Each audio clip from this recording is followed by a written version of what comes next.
Welcome to Daytona Beach, Florida, brand new location for Leg 2 of the Injustice Pro Series Season 2 CEO Fighting Game Championships. I am Katana Prime, joined by my boy, Darth Arma. We are so excited here, and we know we're going to have so many top-tier matchups ready. And not only that, but this venue is absolutely incredible. We're going to have stage entrances. We're going to have a very special MC on the mic just guiding us through everything. Absolutely, and a collection of players who have all achieved the saltiest 9th places of all time as you look at everything that coincides with making it here.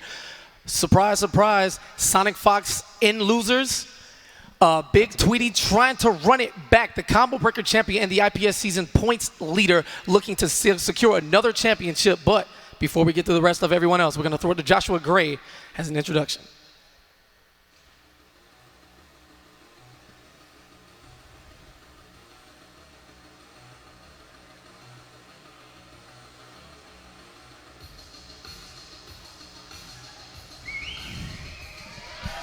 Oh, yeah.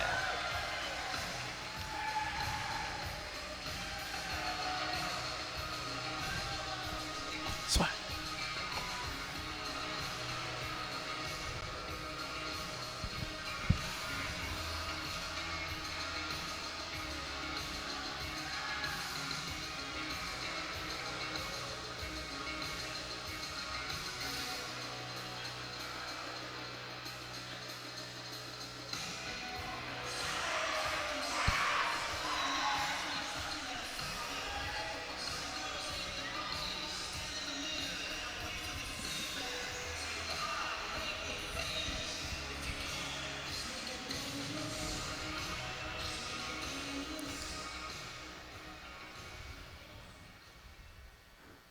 Hello, CEO 2018. Ladies and gentlemen, we are about to witness the top 8 Injustice 2 players ready to fight for a $10,000 prize bonus and the coveted IPS points to make it to the finals later this year. I know that guy's excited. I know these 8 players are excited. So everybody watching around the world and everybody here at the Ocean Center in Daytona Beach, are you ready? Let us introduce our first contenders. This will be a best of 5 matchup from the winner's side of the bracket. Our first player, from Newcastle, Indiana, your Combo Breaker 2018 champion, Noble Tweedy!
And his opponent, from Toronto, Ontario, Canada, your versus fighting champion, Beast Coast BioHazard!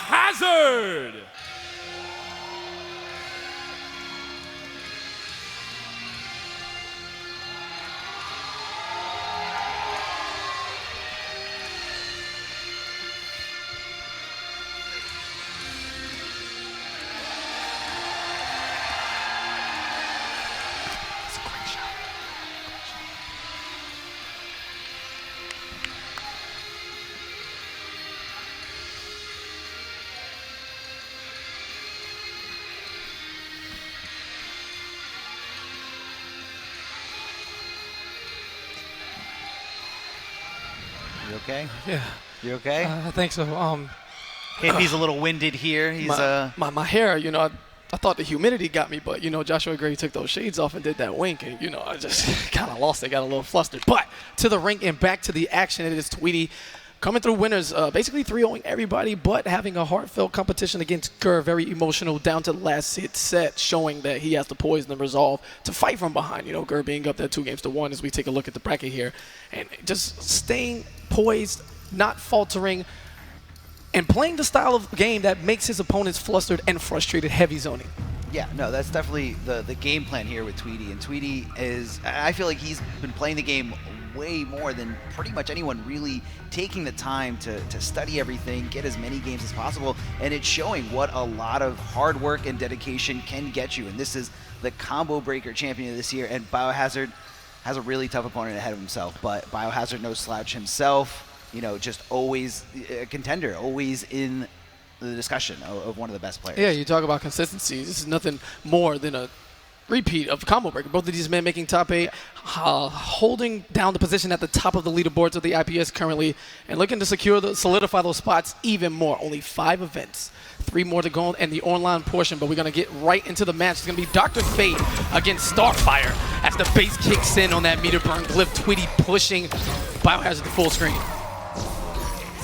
There's a lot of discussion about this matchup. You know, these are 2 zoners going at it, but, you know, which one is, you know, has a better presence at full screen, which one can really implement their gameplay.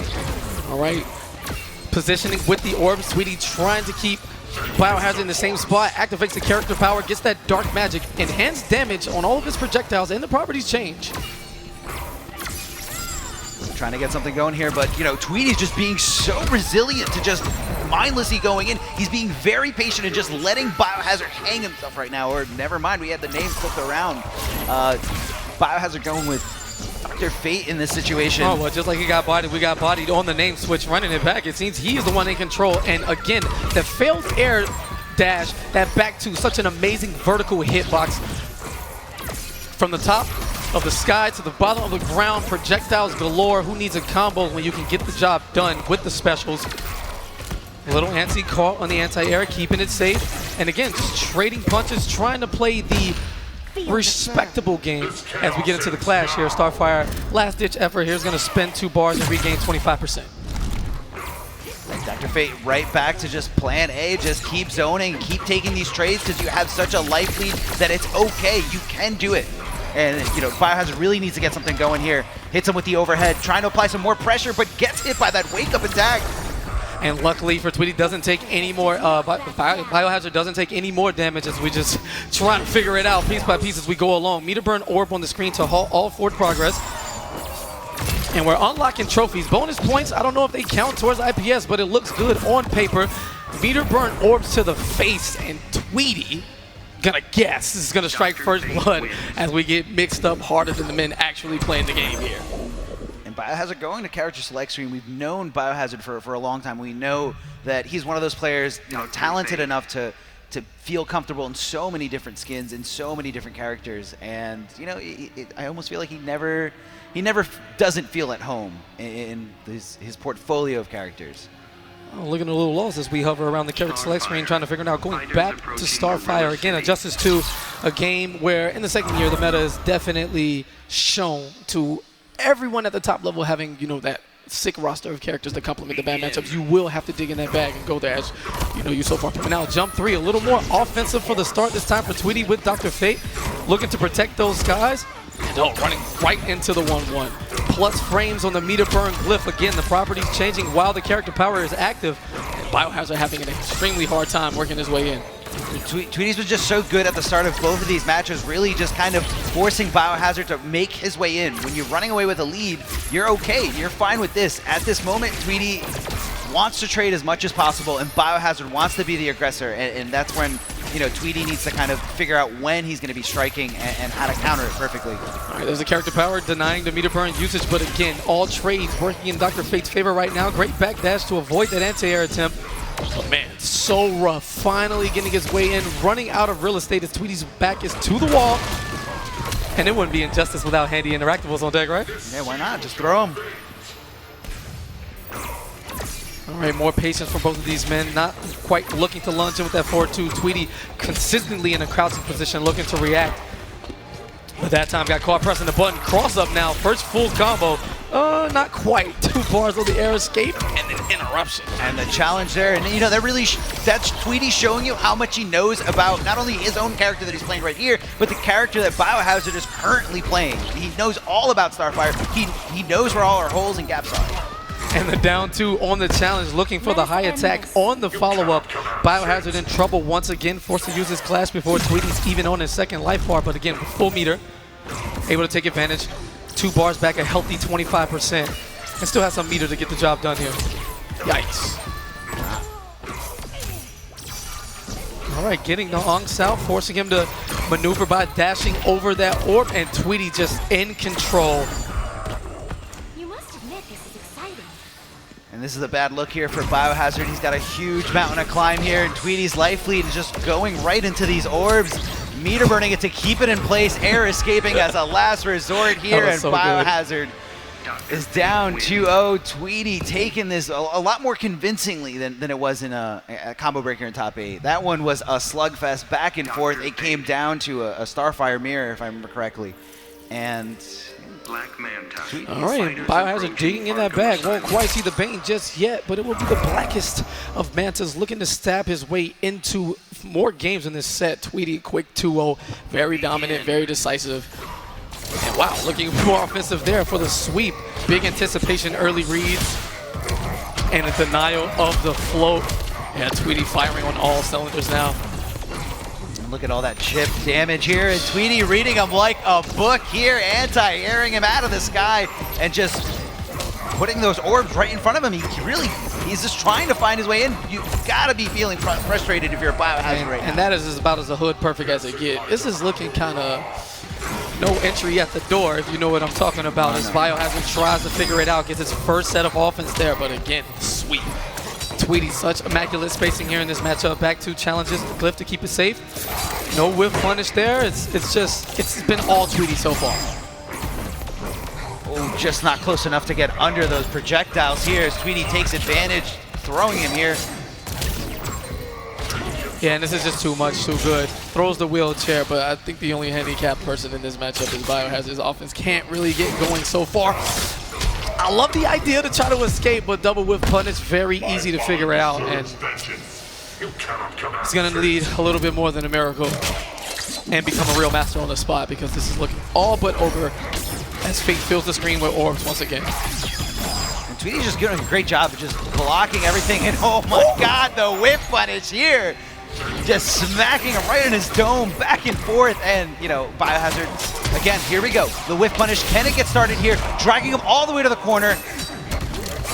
Right, looking for the bounce cancel to keep it plus, and the challenge on the float once again from Tweedy, back to full screen, and Black Manta's running out of time now. Full dash, no attempt on the whiff punish, but right back at you, and Tweedy is going to secure a spot and winners finals of the entire tournament.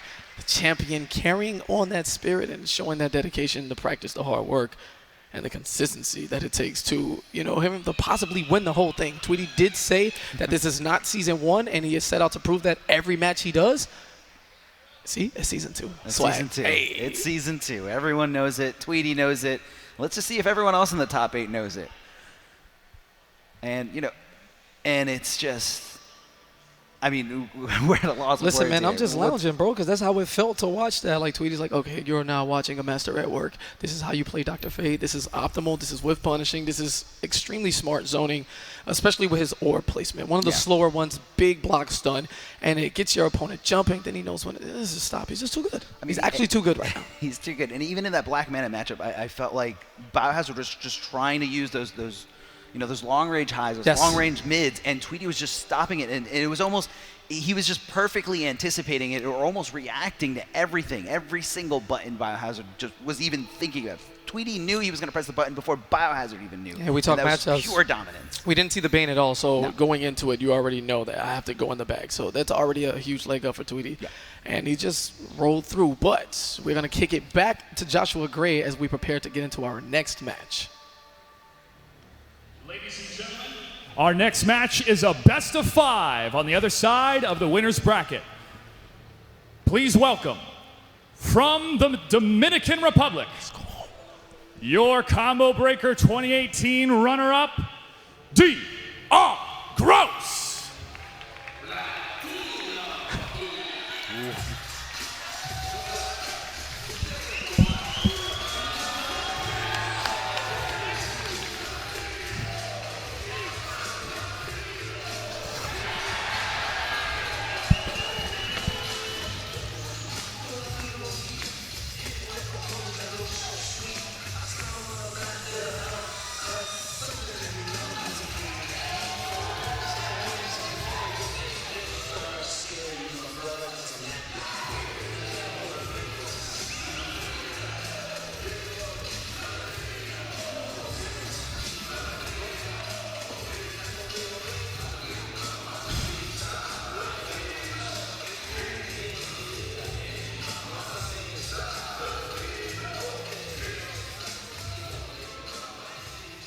Our next challenger is from Tampa, Florida.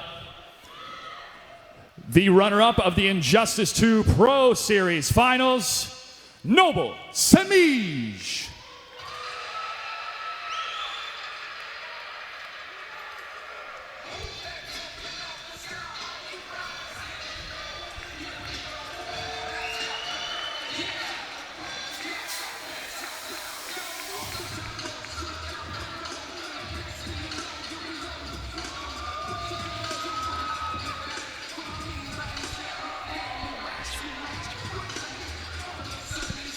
All right, this is really hard for me. We are in the land of the sunshine. Florida boys, I wear it on my chest, on my body every single day, everywhere I go. But unfortunately, this is the mark of the greats. You eventually have to run into each other. And Gross and Semiij are definitely Florida's best players, no question. One of these men are going to solidify a spot in winners final to try to defend the house as we watch the miracle, amazing run of White Boy to take it all home. These guys trying to defend the house. I like the little Latino flavor Gross had, though, just a little bit more. I mean, it just talks about him a little bit. He wants to let everyone know, that's why he rocks DR in his name. He's very proud of where he comes from. Facts. And he should be, absolutely. And, he's going up against Semiij, maybe a player not as, a player who everyone refers to as the machine. Okay. He's just the machine. He's, he's all about business. He's just here to win, and you always see that about him. And I feel like this is going to be a tough opponent for Gross. This is rough. Don't doubt Gross sitting next to me. Are you crazy? You out of your mind? This man is a god, all right? He is going to figure it out one way or the other. And if he doesn't, then Semiij will take it, and it's all good because Florida needs to win at the end of the day. And that's not supposed to be biased, but I don't care. So what's up? Either way, both of these men coming off extremely strong performances. Semiij actually sending SonicFox down into the loser's bracket here, where we'll see him later. And Gross fighting through, making another winner's just kind of dominant performance after switching to Black Adam most recently. It's like, I want to win. The end. That's the bottom line for the man. So he does what he has to do, coupled with his great reads and his what we like to call mashing of the down two. That's something he knows trademark. That people can't quite figure it out. He's great with that normal, and you'll be sure to see a lot of it, both in anti-air situations and up close. Getting into a button check here.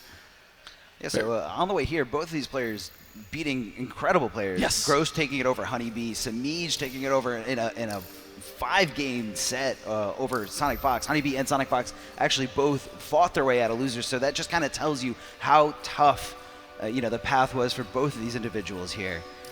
And I am expecting to see a very close match. Yeah, you look at the entirety of the path. You're talking about just the previous matches. You look at these pools, it was kind of ridiculous. Gross had to go through Coach Steve. He had to go through Comp Bros. He had to go through Infinity, who we saw make it out. Slayer was in that pool. It was just kind of ridiculous up and down every way it goes. And Semiij with the same path. You have to deal with the fear of the late registrants. And being seated high doesn't necessarily mean that your path is going to be easier. It just separates you from the other guys who have, played just as well. But, man, fighting off that momentum from Combo Breaker and carrying it here into the summer as we head into Finality next week.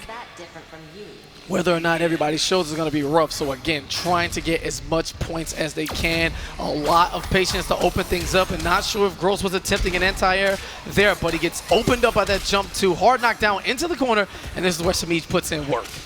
Great tech throw by Gross, just kind of reacted to it, saw it coming a mile away, and Semiij trying to get another one here, but Gross says no, not this time. Wake up neutral jump like a god because he knew 485 damage on that. And great patience with punishing that down one from Gross is Semiij as we take it back to the corner. Whip, stay down. Throw tech right on point. He's awake, but Semiij is still, at the advantage right here. Gets that first round, still has a good chunk of that gray health still remaining. That was an extended lick on that, mid-round sequence. I'm not sure I've seen it go that long before as he escapes his way after the trait cancel and the plus frames and big-time whiffs from both of these men. Gross finally securing the punish on that cat dash. Here we go, Gross slamming him down right on the ground here. What's going to be the move? He decides to back off. It's just showing that he's a very patient player, very level-headed right now, not letting his emotions get the best of him. The down two, shoving it right down Catwoman's throat as Gross takes that round. Really weird sequence there. Great interruption from Semiij on the lightning hand cancel, but doesn't get the continuance on the string or cancel into a special, maybe an input error. Maybe he just wasn't ready. Either way, he picks things up here in the second life bar. And Gross having to clash early, a very popular choice, amongst high-level players. And Semiij trying to, nullify that health regain here with his own bar. All right, plus frames and the chase down on the back dash. Instant adaptation in the can is Gross as he plays the patient game now. Down two on command. To the corner we go. Wow, spins the bar, but a little weak on the gravity, so doesn't get the continuation. But how about a dive kick for your troubles? Semiij is in a bad spot here. He just walks up, hits him with a low, meter burning the cat dash to extend it, and what a great side switch here. Gross finding himself in the corner, and this is a very dangerous spot against Semiij. This Catwoman means business. And great pickup, but no, a juggle error, and Gross a second chance at life. We know that's all it takes. How he'll play this class, we don't know. One bar apiece, still has his trait for cancel. Chip damage territory. Oh wow, and the dive kick to escape. Scary stuff now in that back two. Such a fast advancing normal from Catwoman, one of the better tools in her overall arsenal.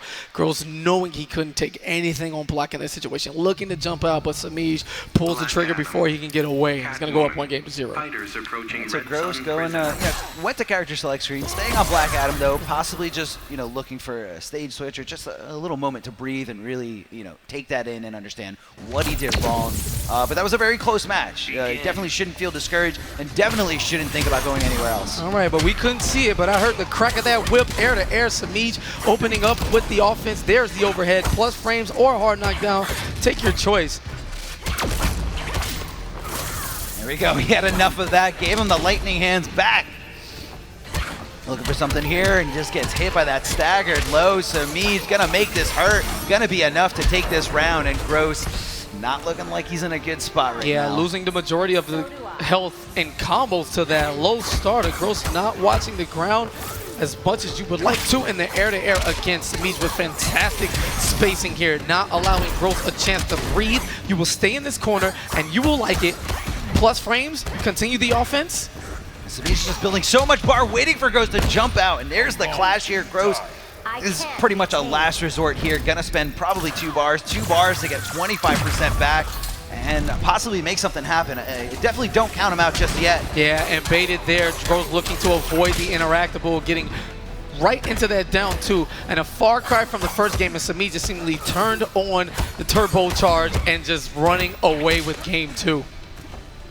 Yeah, and right here at this point, Semiij knows that he doesn't even need to open Gross up. He just needs to complete a certain amount of strings, and it really will just chip him out. All right, double kicks, drops it into the plus frames. Lightning hands for the check, but again, Semiij, life lead, interactable assistance. And Gross is running out of time. The meter burn back 3, really tough to see that one coming here, and Gross changing the stage, probably sick and tired of that interactable in the corner. So let's see what fate gives him. That was actually like super funny. Gross there was just down warning away like 3 or 4 times, and Semiij was like, nah, I'm sick of this. Meter burn back to me to get under the scratch to the face. Just so vicious in the character select screen. Chill, you're already up 2-0. Begin. Ooh, looking for the Palpatine here, and neutral jumping that throw attempt, or that fake throw attempt. A nice shimmy here in Justice. All right, this time Gross watching the leg successfully, and Semiij not watching his head. Now it's his turn to go into the corner. Let's see what Gross has learned from the time he spent there trying to rehabilitate gameplay-wise. Well, although it is a corner, it does have an interactable to make for an easy escape here by Semiij. Using the background bounce to kind of extend the combo. A little bit of a drop here, and the delay wake-up does mess up his timing. Smart stuff by Gross. All right, plus frames now, no challenge into the overhead interactable. Wake up lightning cage, why not? Build a little meter, I guess, and Semiij back two. Easy with punish. Now 1 round away from advancing to face Tweedy in the winners finals, but Gross, let's see what he has to say about that. Wow, that was slow. He charged that. Hitting him with the meter burn low lightning here, but Semiij shaking it off completely. Didn't even phase him as he continues his onslaught here. Pushing Gross a little bit closer to the corner. Now Gross is using a power character, so he can't use the interactive the same way, so he just foot dives out of there. All right, and we're going to talk about the decision. Gross elected to take the entirety of the full damage in that combo, keeping his clash. Now, he does have the meter advantage, and he's able to get that second life bar, and here comes the EX dive kick. And he just comes out swinging here. This one's going to hurt. It's going to be just a few more hits here.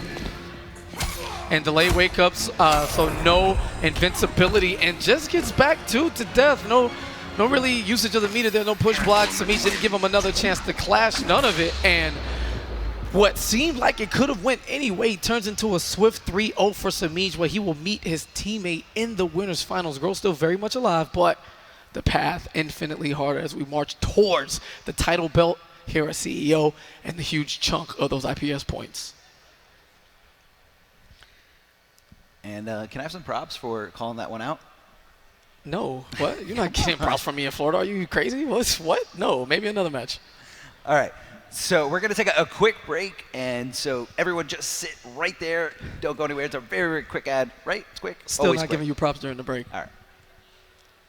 Into 0 IPS points, try again next month. And Tekken Master fighting his way, going through a tough losers run and working it through, stunning the young kid from Texas, Deoxys, man, to get in there and just piece by piece with a weird set of characters. You see Brainiac here, you see Atrocitus, is has some other characters in the mix. He spends a lot of time complaining about it, but instead of complaining about Tekken Master's complaining, we're gonna throw it back to Joshua Gray and get you ready for these intros. Ladies and gentlemen, our next match is a best of 5. Loser goes home. From Bahrain, a top 3 contender in E-League 2017, Nasser Esports Tekken Master. Oh, this is so godlike.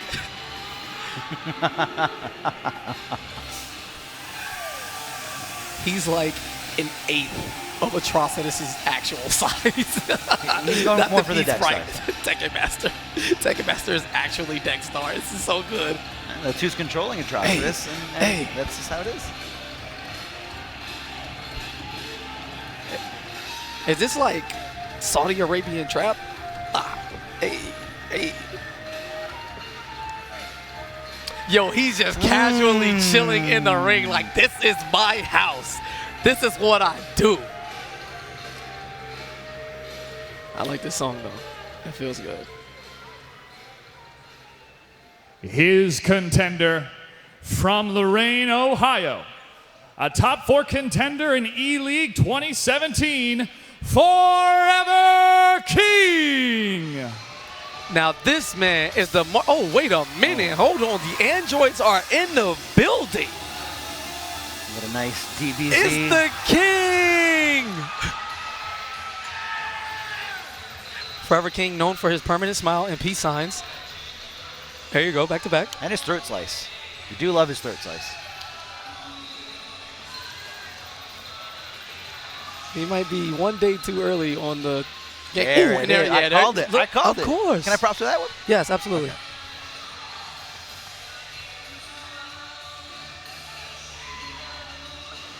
Tekken Master is not impressed. Not in the slightest.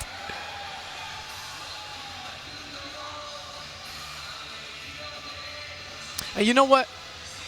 You know who needs props? The unsung heroes. Shout out to production and my man who is sitting in the ring holding to ropes to ensure that these players actually get into a wrestling ring like actual men should. None of this bottom rope nonsense from 6-footers, and none of this, you know, one hand in the middle, tripping, getting caught in the rope. Shout out to the young dragon who, you know, he tried to take the book batting in there. Hope you're doing good, kid. He's just an unsung hero, so thank you, my guy. Yes. Thank you.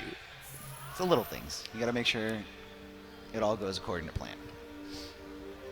So, yeah, Tekken Master, you know, what's got to be going through his mind right now is, you know, who King defeated to get here. And King's last opponent, he took a 3-0 over Scar. Scar rocking Brainiac, and we've been seeing a lot of Brainiac from Tekken Master lately. And, you know, I feel like if that was his go-to character in this situation, he's really got to be looking at a backup plan, because King looked like in complete control. I mean, the permanent smile, I'm just shook. You know, King is always happy, win, lose, or draw, no matter what it is. And again, you talk about Brainiac and matchups.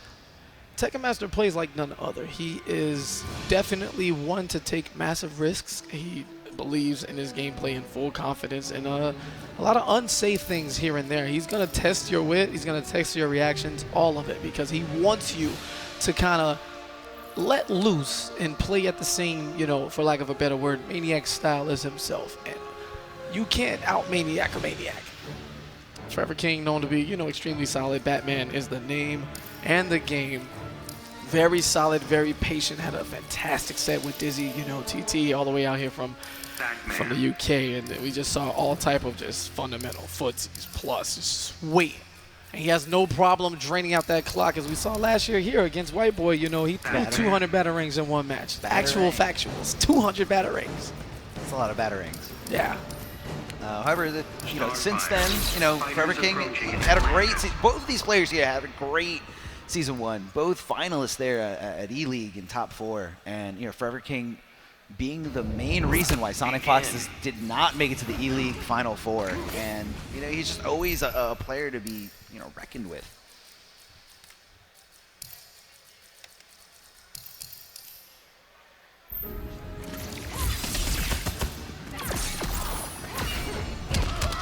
All right, and you can hear the sounds of Starfire on the screen.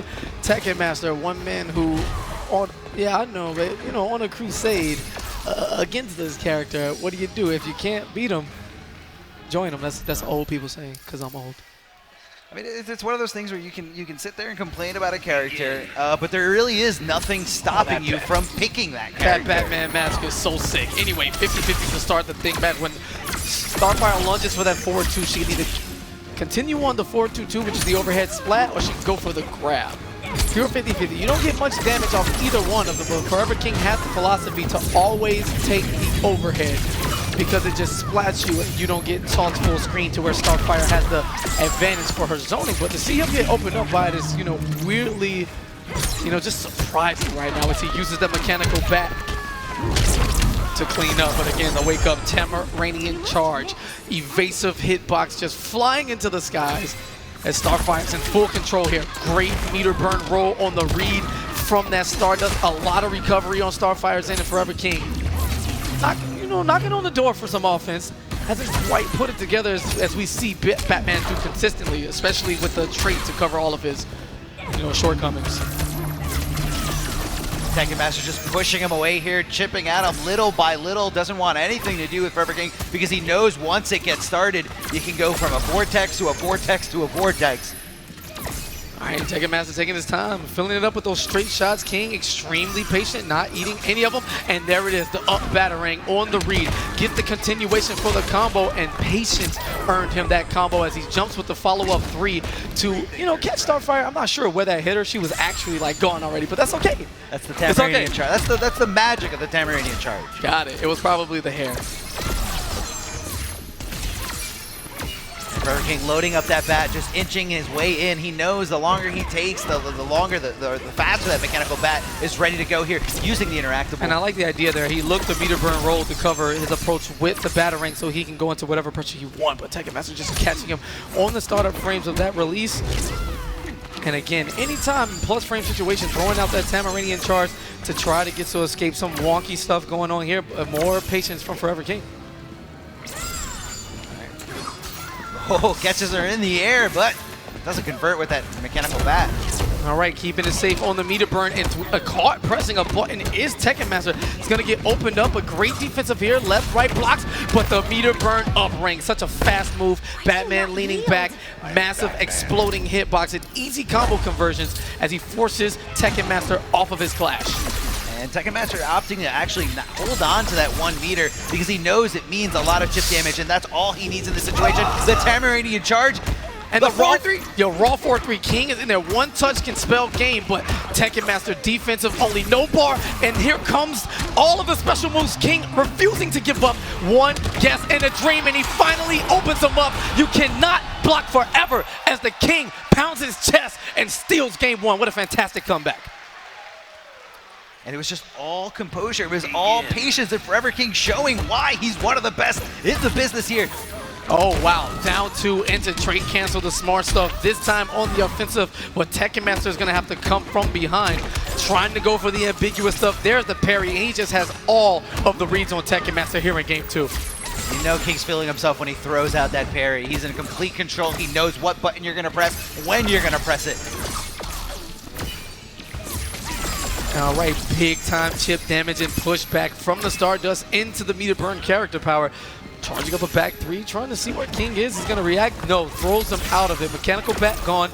But again, Batman players always have one at the ready. There it is on the activation. In fact, gets the combo continuation because of said cancel. No background bounce, but it's okay. Adjust properly, more patience. Oh, hitting that down 2 on whiff. Is Tekken Master. Tekken Master's trying to get something going here. He's got to watch out for the mechanical bat.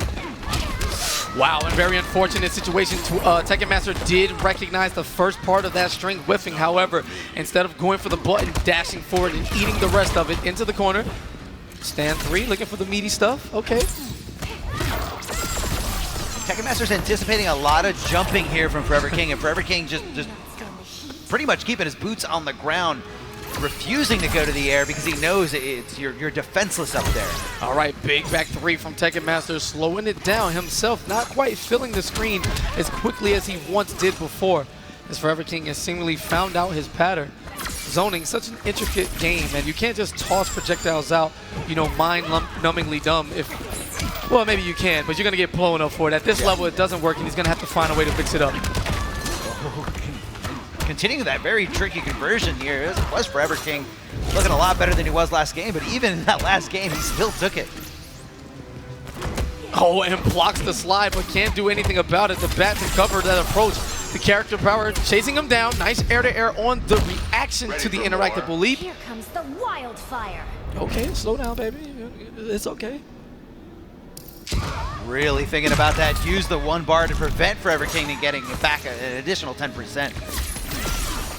Yeah, and Starfire not really struggling in the meter building department by any stretch of the imagination. So much projectiles, so much chip, multi-hitting specials, and an immediate Let us clash. end this. I'm way ahead of you. And King holding on to that 1 bar because he knows that 1 bar means a meter burn grapple that he can convert right here before everyone, but he drops the follow-up. Yeah, because he didn't deserve it. When you do wake up grapple, you're actually going for the God read, and he wasn't ready for it to hit. Now, corner pressure, one side, super ambiguous, push block instantly. Into the corner he goes, yeah, and a little too low. The mash of the down 2 and King again for the dramatic. That's a trade there, projectile for projectile here, but... And can't take much more chip. Another Stardust will end this. Doesn't have enough advantage on the bat to get in. No punish, but Tekken Master still getting opened up low and failing miserably in these clutch situations has allowed Forever King to advance to a commanding 2-0 lead. My man's is shook right now. Look at Tekken Master. Yeah, no, he's definitely evaluating the situation My here. man Going to the shook. character selection. But, you know, it was such a close 2 games. You know, you really can't be too quick to jump away from this character. I feel like he had it. He probably learned a lot in the process. Probably learned a lot in those first 2 games. And, you know, that's why he's not so quick to hover away from Starfire. Taking his time to think about it, because whichever character he picks, you know, if he gets the win, he's going to be locked in for the rest of the set. So, King, you know, notably not going to switch off of Batman, but we have some issues. I think he's asking the crowd. Oh, he used the lifeline. Yeah, Sick. Ask the crowd. Yo, tell him to pick Cyborg. Just go with Joker. It worked last year. All right, and elects to stay with Starfire is Tekken Master as we go into a potentially decisive Game 3 if King can put it together. A man who just refuses to wake up until he has less than 20 health. It's worked out so far. As we take it to the streets of Gotham City, home field advantage to the young man from Ohio. And look, just floating over that back two. Great bait. Wake up slide. You're feeling yourself. Up slide, goes for the 4-3, and somehow Tekken Master blocked. No. How did he block that? He blocked the overhead over on the other side here. I heard you needed to be a Jedi to do that. Check the controller right now. I don't approve. As King gets a continuation on the combo, picks it right back up. The neutral stopper, that mechanical bat, chasing Starfire down on the recovery.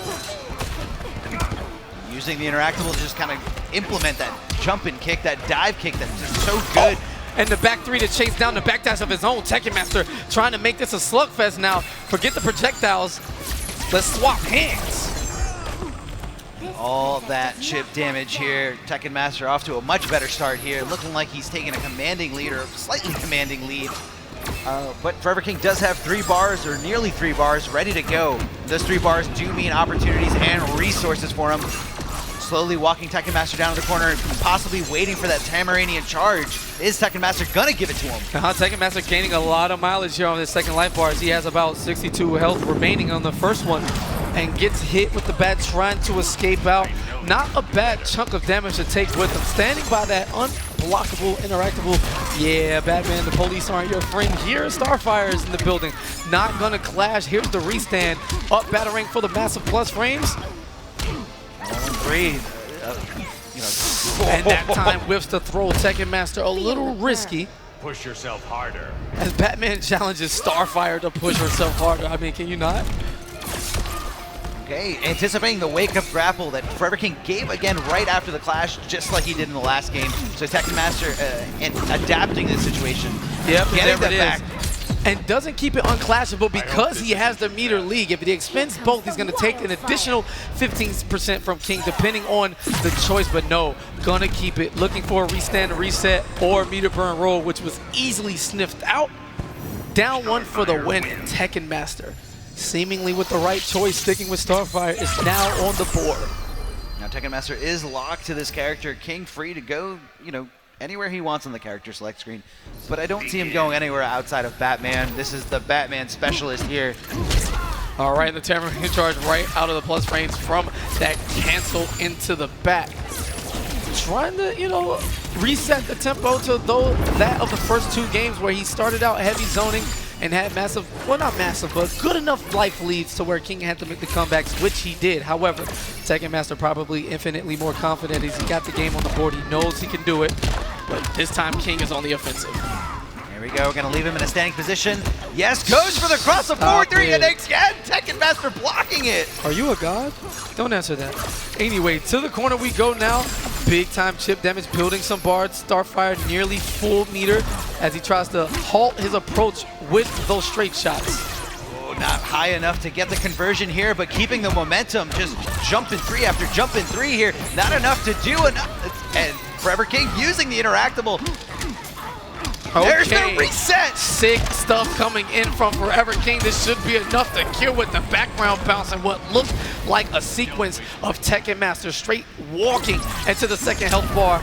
Turns into King resetting it and now being in control.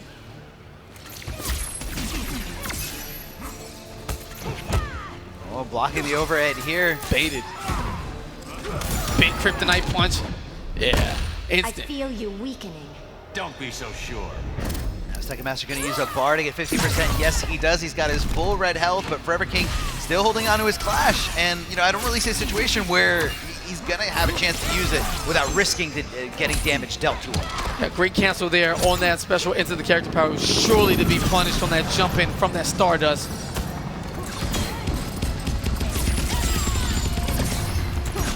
Oh, and dashes head first into that meter burn up rank. So much mileage for Batman players across the world with that move. And the disco lights wakes up, hitting on every direction possible. You would not jump over this, but instead, invincibility on the interactable to escape. King with a big time advantage, but Tweedy I keep saying Master. Tweedy because Tekken he's Master. look. Tweedy is synonymous with Starfire. I'm sorry, Tekken Master. Anyway, wake up, down 2. Does he keep this unclashable? He does not. Goes for the combo. He already used.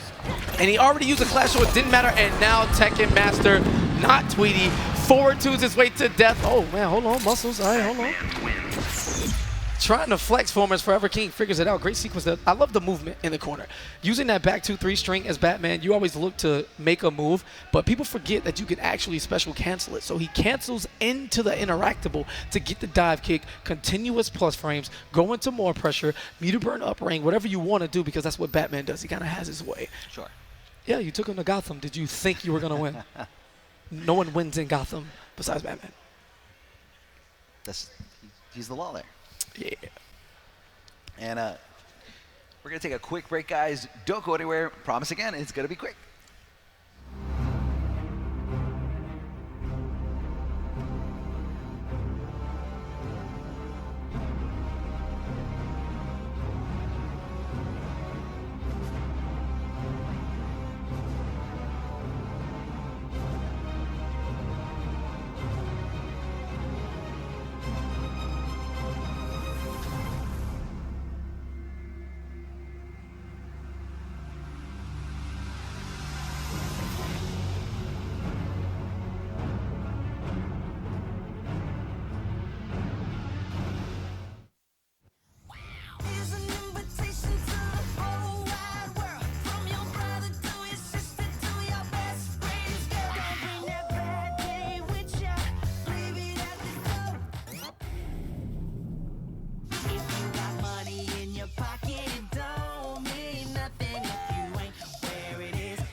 Welcome back, guys. CEO 2018. This is the top 8 for Justice 2. We're down to 6 players.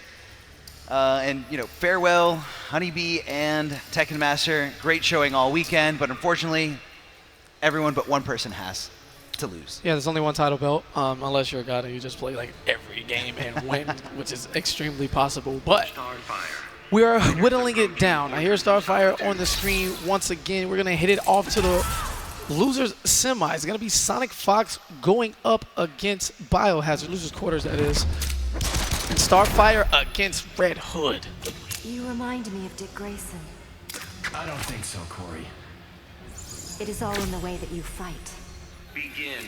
And one of the sickest character designs I've ever seen. Red Hood. This guy is so fluid. I just love everything about him. And then down 2 up knife into the mine as SonicFox looks to take him to the corner. Drop. Very uncharacteristic, but again, great defense here from BioHazard. And the Tamarinian charge to get out of the corner here. SonicFox not anticipating him, and he's finding himself in a bad spot, but just lunges forward. A whiff punish here by BioHazard, but not doing too much damage. You know, it's just really not Starfire's strong suit. It's more about just keeping, you know, away, keeping the zoning mentality, and just throwing those projectiles everywhere. Wow, and 2 quick hits, destroying both of those wake-up options from Sonic. Tried to dodge away, but the jump 3 catching that escape, and then the forward 2 hits quickly to break the armor on the back 3. A little too late there on the lunge as SonicFox gets caught. Trying to make his way in here, throwing those Gotham Stars and converting here. The meter burn mine goes off right away. So much range, and the Gotham Timberlands enough foot leverage to boot her halfway across the screen, trying to chase down plus frames. And who cares about plus when you Tamarinian in charge in certain situations? BioHazard seemingly finding one here against Red Hood. And that was a reversal punish there by BioHazard, understanding the character, understanding his opponent's options here. All right, gets the throw now. Sonic can't take any more hits, and that string is so consecutive. If you just guess wrong, you're not going to be able to react for a clash in time. And there it is, the invincible wake up here from Starfire, but SonicFox a little patient, waiting it out and just pressing buttons when it's pretty much his turn to swing. But BioHazard looking like he's running away with this, utilizing those zoning tools from Starfire. Ooh, and what a reaction from BioHazard. The down back 3 disco lights to the losers column as he goes up 1-0. Meter burns it for the extended damage there at the end. And SonicFox, look, you got that look in your eyes, kid. You about to change? does SonicFox have a Starfire? I feel like there are very few characters on this character select screen that SonicFox does not know how to play. But he's switching over to Michelangelo, a character, like you mentioned before, a character where he won an entire tournament when this character was a week old. Now, not too many changes have been made since then, so we can continue this dominance here with this Michelangelo, the mix machine here, hitting him with the overhead, sliding under.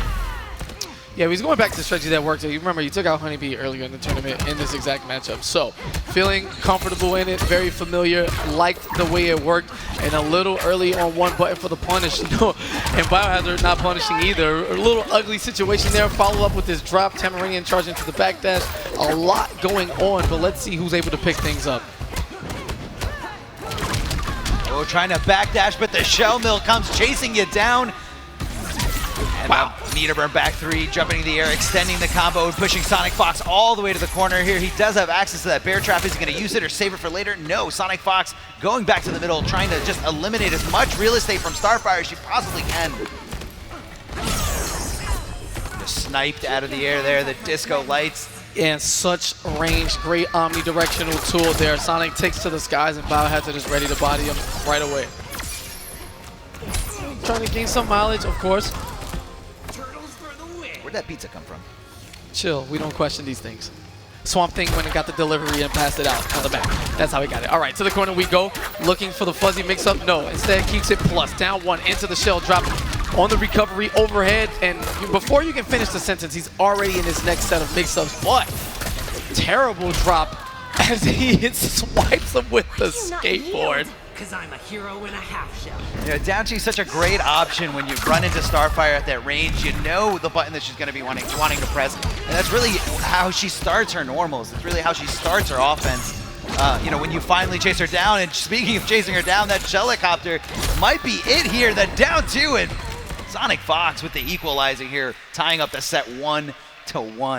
All right, now we are in the wrestling ring. He does play a character with wrestling moves. Will we see said character here as SonicFox ties it up at 1 game apiece? He is hovering over it, and he selects Bane. Venom pumping through those veins. Cold-blooded Canadians.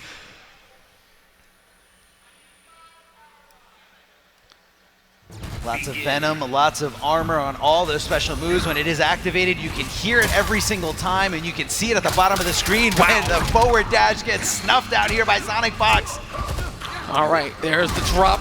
Doesn't have Venom activated, but goes to level 1. Chases down the backdash. Splat for your troubles. Jump in. Keeps it safe. SonicFox taking his turn now. Looking to gain that hit during debuff, but instead it's the Bane charge for the knockdown. Armors through that wake up. Bounce cancel.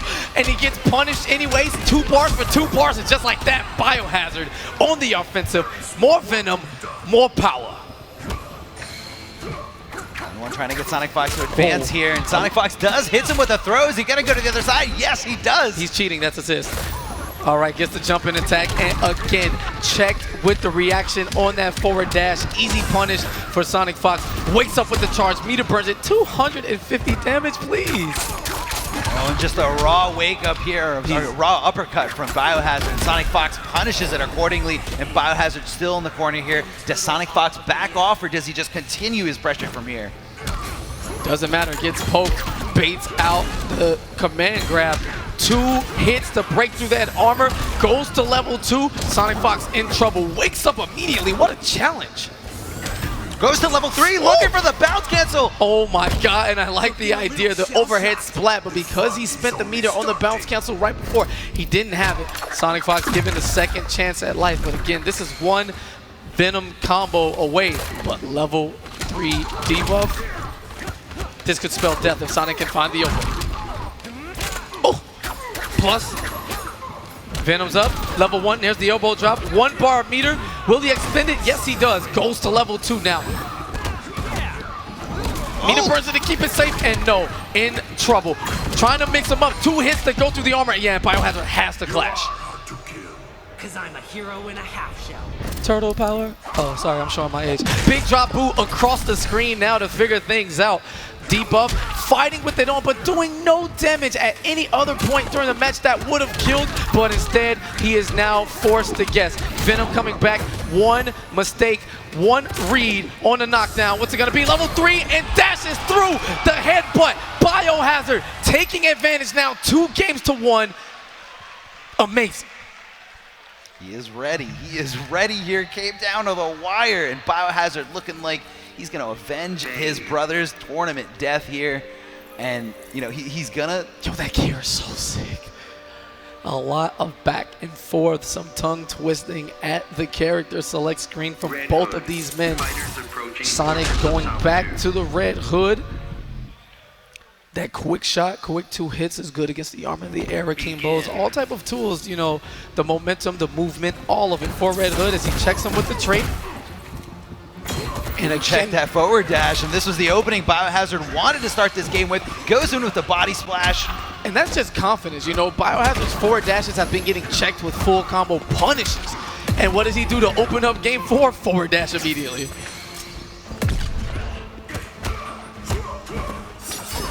All right, Sonic with the right read on the command grab, looking for the throw of his own, but the punish. BioHazard now, oh, and dived out of there. We're all good. 1 frame startup, boys. I feel like SonicFox went with this character because he's got a great, you know, defensive wake-up attack. He can lunge away from his opponent if he wants to, and let's see how it's going to play here. He will lunge closer to the corner. No, lunging right at BioHazard. No fear at all. All right, gets grabbed. Doesn't matter if you fear it or not. Getting planted into the crystal. The spinning DDT from the air. And yeah, BioHazard just throwing out specials now, trying to get the job done. Level 1 D+ going to come back really fast. And a nice swift kick to the legs. BioHazard knew that's all he needed. Not too much to risk there by just throwing that normal out. The down 1, such great range here. And SonicFox. And yeah, these are easy hit confirms. Tossing out the Gotham Stars as Bane is dashing back and forth. The Cinderella dancing splat from the elbow. Regular wake up. Yeah, and Sonic wants nothing to do with that. The push block to get him away. He's trying to wake up, but these armored moves, while that Venom is active, SonicFox finally able to get rid of that gray health. BioHazard just biding his time, waiting for his opening, being as patient as he possibly can. Trying to walk SonicFox closer to the corner, but you got to anticipate that interactable. Will SonicFox use it, or will he lunge right at him? Will yes, he get he the uses chance? it. He one touch and a dream is all it takes. Now, no clash, BioHazard. Well, let's see how much meter he has after this. No, elects to spin it, doesn't let him recover an inch. Oops, background bounce. And there's an air escape here, trying to get some time here, and BioHazard taking it over SonicFox. 3-1, avenging his brother's tournament death, and this man is feeling it right now. Oh, wait a minute. The tide has changed, and SonicFox will not defend the championship. No belt for you. An injustice anyway. And the young man, the Venom charge, Bane pumping. Canadian avenging his brother, as you so eloquently put. But BioHazard now, how threatening is he coming through the losers bracket? Well, I mean, you can look at it 2 ways. You know, we've talked a lot about how the strange SonicFox factor, the statistic behind the fact that anyone who's eliminated him from a tournament has never moved on to win the entire tournament. Facts. This is facts. So is it, you know, is it a metaphorical grenade that BioHazard just laid on, or is this the confidence booster that he needs to shake off that 3-0 defeat again from Tweedy? Yeah, still has a long way to go. Again, Tweedy and Semiij will be our winners finals. Forever King still alive on the other side. You know, it's getting tighter. Yeah, it is. And we'll see how these matchups flourish as these guys, you know, find a way. Heavy zoning a lot, but when he made the switch to Bane, you can see it night and day, able to capitalize on every situation, on point with the reads. And BioHazard just deservedly so one of Season 2's shining stars without question as the shift in the tippy top of the Injustice landscape continues on. BioHazard is, yeah, he's got to be feeling it. But, you know, right now, what's going on through Tweedy's head? I mean, I feel like out of everyone else who was left remaining there in the top 6, Tweedy probably feared SonicFox the most, and BioHazard now responsible for eliminating SonicFox from the tournament. I think Tweedy's going to be feeling I don't think Tweedy has to be worried about anything. No. He is the man to beat here. Yes. He is the combo breaker champion as we take a look into the bracket here. Gross going up against Forever King on the other side of that losers round 2, and Tweedy versus Semiij as we inch closer now. Forever King is don't get too crazy about the format. You know, he's in other games doing his thing, trying to bounce back and forth like the god that he is. So, in all likelihood, we're going to be settling into Gross and Forever King to see who's going to meet BioHazard in the losers semifinals. Now Gross just fresh off that defeat from Semiij, a very clean 3-0. So, you know, this is a true test to you know, how strong you are mentally. You know, can you shake off a defeat that terrifying, and can you stop the momentum that Forever King is feeling right now? You know, taking it over Tekken Master over so many clutch situations down to, you know, a tiny little pixel. When you come out the victor there, you feel so good. And when you come out the loser in those clutch situations, it is a very grim feeling, very defeated It's such feeling. an evolution to watch these guys come. These guys both hailing all the way back from the MK9 era. And you can take this photo any of the past 5 years. I mean, they all look wildly different now, Oh, yeah. but it's just a beautiful thing to see, you know, how far everything has come. All right, traits up, and Gross going with "Thou who shall not be named by me." You can call him out. All right, that is Aquaman. Everyone loves him. Everyone loves his down 2. Very standard and, you know, easy to use anti-air. All right, punish on that tentacle strike with the slide. Great stuff, Forever King. Looking for something here, looking for the overhead, and a great block by Forever King, knowing the ranges of Aquaman, knowing that, you know, only the overhead can reach him at that point, and the back one, never mind, walking right into it. The Trident Rush to continue the combo. You know, that's supposed to be easy to block offline, but like everyone gets dunked every single time. The King of Atlantis showing off his skills with that Trident to the dome and not watching his legs. His King getting scooped up. That is definitely true. You got to watch out for that forward 2 of Aquaman. So pesky here. Yeah, and this is 50-50s in the most basic form. Forward 2 or back 2 from Gross, playing it real simple, real solid. Actually, really clean Aquaman gameplay so far. Great punish, though. Oh, going to the other side. The delay wake up from Gross, making Forever King mess up the timing and was perfectly able to punish him here. All right, this time he's going to get the full combo because he has the bad act of restand now. Forward 3, Gross electing not to activate the Water of Life. He's going to save that trait for a better opportunity. There's the overhead into the Trident Rush. Meter burning it, keeping it safe. A lot of chip damage. Nope, no combo for you as the Water of Life comes to save Aquaman from being launched. He still does take the damage, but the animations keep him grounded and allow him to break the next hit in the combo, to block, excuse me. Yeah, exactly. So just kind of like a get me out of this combo situation, but so much chip damage. And Gross again caught trying to get the down 2. Now those mechanical bats have very little to no block stun. So Aquaman having an extremely fast down 2. Gross looking to match it out before Batman can come down with the jump. But King's spacing and his timing on the release so clean. He is bullying Gross here in the corner. Gross looking for that jump into that extended range of the normal, and again punishing the the tentacle strike. I'm not even sure that I've ever seen meter burn slide used as a thing for Batman. Obviously going to get some mileage in, and Gross swinging for the fences with that big back 3 bounce cancel. Doesn't quite work out, but he does have King cornered. Checking him now. A lot of respect from Forever King. Here comes the meter burn on the Trident Rush. What is the guess? That is so much chip damage there. Getting the trade and knowing that it's his opportunity here. One guess, looking. Gets 1 bar. Oh, risky jump there. Could have caught the explosion, and too far for the punish. Back 2 into the overhead bounce cancel, and Gross with that stare into the crowd like, yeah, I did that. Poise, I got those. Comebacks, I do that. That was an incredible comeback here. Forever King going straight into restart. Confident in the choice here. He feels like he has the matchup control. He has it here, but that down 2 is telling me a different story. Yeah. Gross just sniping him out of the sky. Forever King trying to find his way in, and he gets the slide, the reversal punish, and again the delay wake up there from Gross, really getting him so much momentum. All right, keeping the Water of Life out. The bat does connect, but unfortunately, no forward 3 connection for you, King, as he stays grounded, checking again instead of going for the slide. Wasn't quite sure on the range. Just wants to get that bat out, changing neutral entirely. Gross is just waiting for it here, but again, just giving him the tentacle strike and that punishable range here. Forever King is loving it. There is the reset. So much chip damage. Does get out of the combo, so he can stay on his feet and keep his game plan intact. Yeah, the insurance policy of the Water of Life. You see Gross, he's playing the patient game and staying away. Once his trade is activated, he's free to do a little bit more risk. And a trade there, wake up on top of wake up. Chip damage territory now for Gross, just waiting. Great avoidance from King, but he got a little greedy there, activating that mechanical bat. Gross is ever to get some free chip damage now. Too far enough for the slide, dashes up. chases him. The basics. Back 1, 2, 3 into the Trident rush. Chip damage galore. It all adds up. It's just gonna back off. Play the patient game, trying to get outside of that range, throw out a tentacle strike. There we go, forward dash to cover the space. And Forever King's looking for that tentacle strike and looking for that. Oh, that was actually really smart. Knowing that he doesn't want to block it. Blocking is going to be an option where he's going to take too much damage. So he backdashed and got away from Forever King. But Forever King closing out the round and trying to tie this all up. Gross is looking good right here. Got a lot of meter to work with here. Using the meter, expending it for the meter burn Trident rush.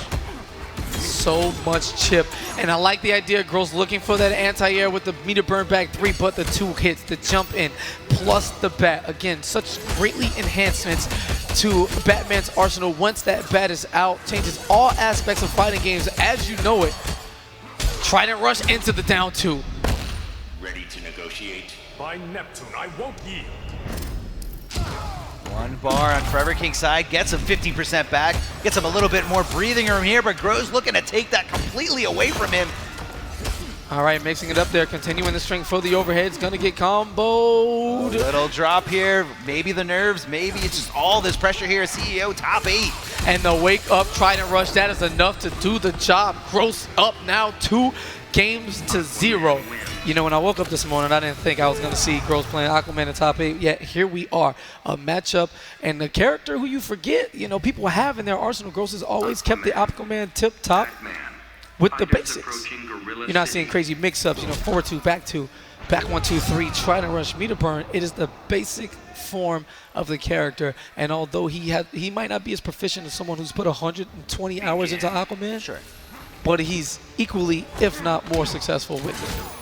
I mean, it's a very basic game plan, like you said, and, you know, I can definitely see Gross utilizing this. I mean, how do you take a 2-0 lead over Forever King with a character you don't even currently main? Yeah, the highest level, It's man. These impressive. guys are all so good. They can dance around the character select screen and just pick somebody up 1 week, and then they're just the best in a couple of days, man. It's great testament to the dedication and the grind that, you know, these men and women are putting in, trying to qualify for the finals. No tech roll there by Gross, but back-to-back back 3s with the meter burn, armor for armor. Reactions. When the wake up slide raw and the wake up scoop raw, and we're going into ugly territory as we slug it out here. Tentacle strike, forward dash up, looking for the jump read is Forever King, but Gross gonna stay grounded. Looking for the tentacle strike and a reversal punish. That's been doing so much work for Forever King, but it just, those first 2 games, it just wasn't enough. What does he have to change about the situation to get that win, to edge that win over Gross? Trying not to walk, you know, too freely and get caught with the tentacle strike, but instead wakes up. Gross with the immediate trait, expecting to be punished at that position on the screen. Background bounce in play here. There's the back 2 into the Trident rush. Full stick of bar for Gross. Easy decision to meter burn that. Stick a fork in him. I'm not repeating that. So Forever King looking for the anti-air there with the up battering. I feel like that's the battering I haven't seen too much in this matchup. You know, Aquaman likes to keep the game on the ground here because he knows that this is where he excels the most. And in front of a background bounce, you gotta watch out for that very quick down 1. And Gross doing so much damage here just for 1 bar. Yeah, just shy 500 on that punish coming from that 6 frame down 1 into the background bounce. And Chip, yeah, he's gonna love to be in these situations. Has 3 bars. Any touch is going to lead into a meter burn, trying to rush every single time. Yeah, and King forced to push block, doesn't want to take it. Water of Life not quick enough to get you out of that first hit initially. Yeah, but King in big time trouble here, this is facing bad. elimination. 1 touch into try to rush, not even going to get there. And Gross with the 3-0, advancing to play HoneyBee in the 4th place game. Gross was a complete throw here. I mean, I feel like he kind of just took a book out of, you know, the strat from all the way back from Injustice 1. What do you do against a Batman that has so much presence there in the air? Just the jump 2, storms of jump 2s. You use a character that has a solid anti-air. Okay, while you're reminiscing about Injustice 1 Batman and salty that meter burn rings aren't plus 800 anymore, we're going to take a small break and we're going to get Miguel right.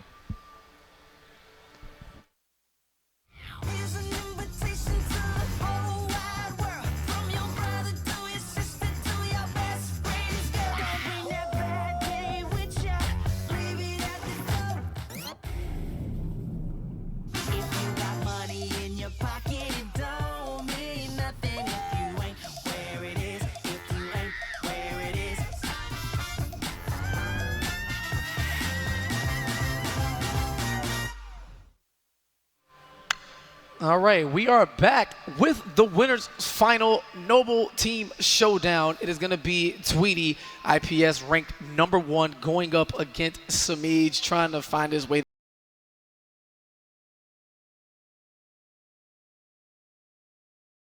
Yeah. You know, we can't let you non-Floridians walk out of here with the title. It's just not okay. You can have the IPS points, but this is our house. So he's going to try to get the job done. This matchup, you know, these guys play online and practice a lot. Two of the most seasoned guys in terms of matchup experience and just getting games. I mean, I swear these guys have like 1,800 million hours on the game. I mean, if you look at Tweedy's rank points, that man is just so Is he still ranked #1 on the leaderboard? If he's not one, he's like either second or third. I know him and Forever King were fighting for it for a long time, but you know, it just shows you that Tweedy's just putting in so much work into this What a game. god. My man is actually out here winning majors against the world's best competition, but he still wants to be #1 in online ranked on top of that. What a god. Yo, dominate both aspects and show you that it doesn't matter where for him. Again, not season 1, it's season 2. And Tweedy is the man on top of the mountain. Look at the head nod. Yo, chill. He's feeling it.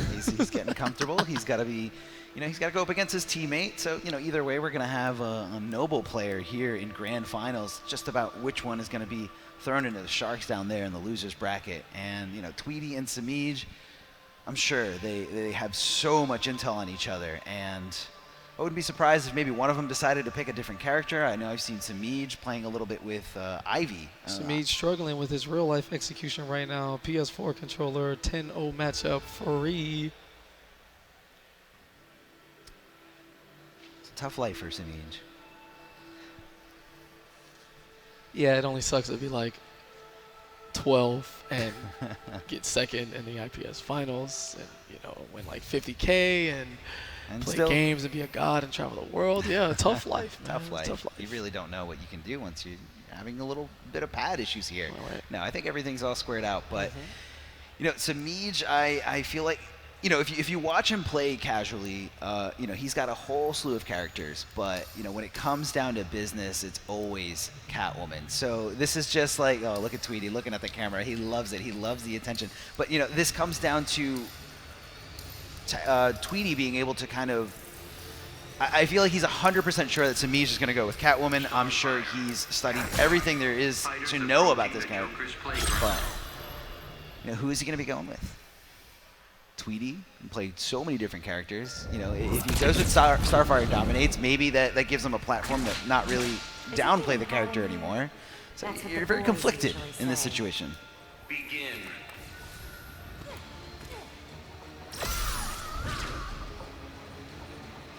Not only are we having issues with the controllers, we're having issues with the headset, so.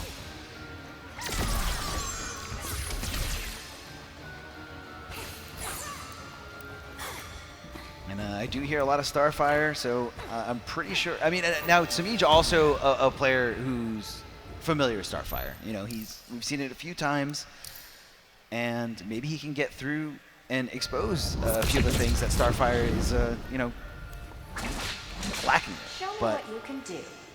How do I know you're a worthy warrior? I always land on my feet. Begin. I respect it as he starts with the down 1 into the whip trip, now playing the spacing game, and a lot of respect early from Tweedy. Semiij goes for that raw empty jump into the throw, taking his time. Wow.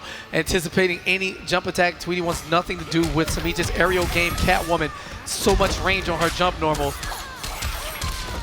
And that whip putting in a lot of work this tournament. Great block there, ambiguous stuff.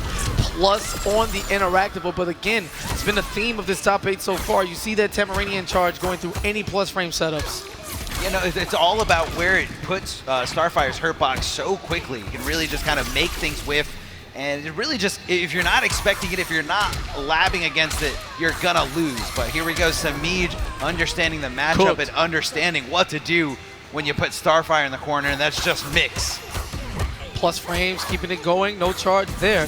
Meter burn, back 3, chasing down the backdash is Tweedy, but A little bit of a weird drop. properties there, yeah, combo, didn't quite combo. Good block here by Tweedy, recognizing Catwoman went over to the other side. A late meter burn here on the Tamaranian charge, but it is still safe. All All right, spending a lot of meter here. His resources in general is Tweedy, all worth it in the end. She bullies her way with hair flips and trait cancels into the corner. Semiij now trying to fight back. Here's a down one from Starfire. 2 hits on the hair flip. That back 3 a little too slow to fight through it. Can't low profile it as it once did before. And Tweedy, highly offensive right now. Highly offensive, but really lacking on the meter here. Semiij has all the resources in this situation. 3 bars to go, and he's got Tweedy mixed up in the corner with a cross-up. Distracting you? This how you ask me?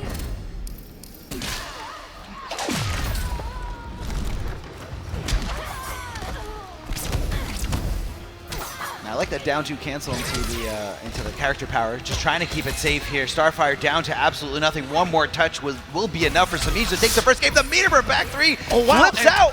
Extremely questionable decision from Semiij. Instead of looking to clash, he goes for the air escape and loses the game. Not a good look here for Semiij. Semiij kind of questioning that, like, did I really decide to air escape instead of...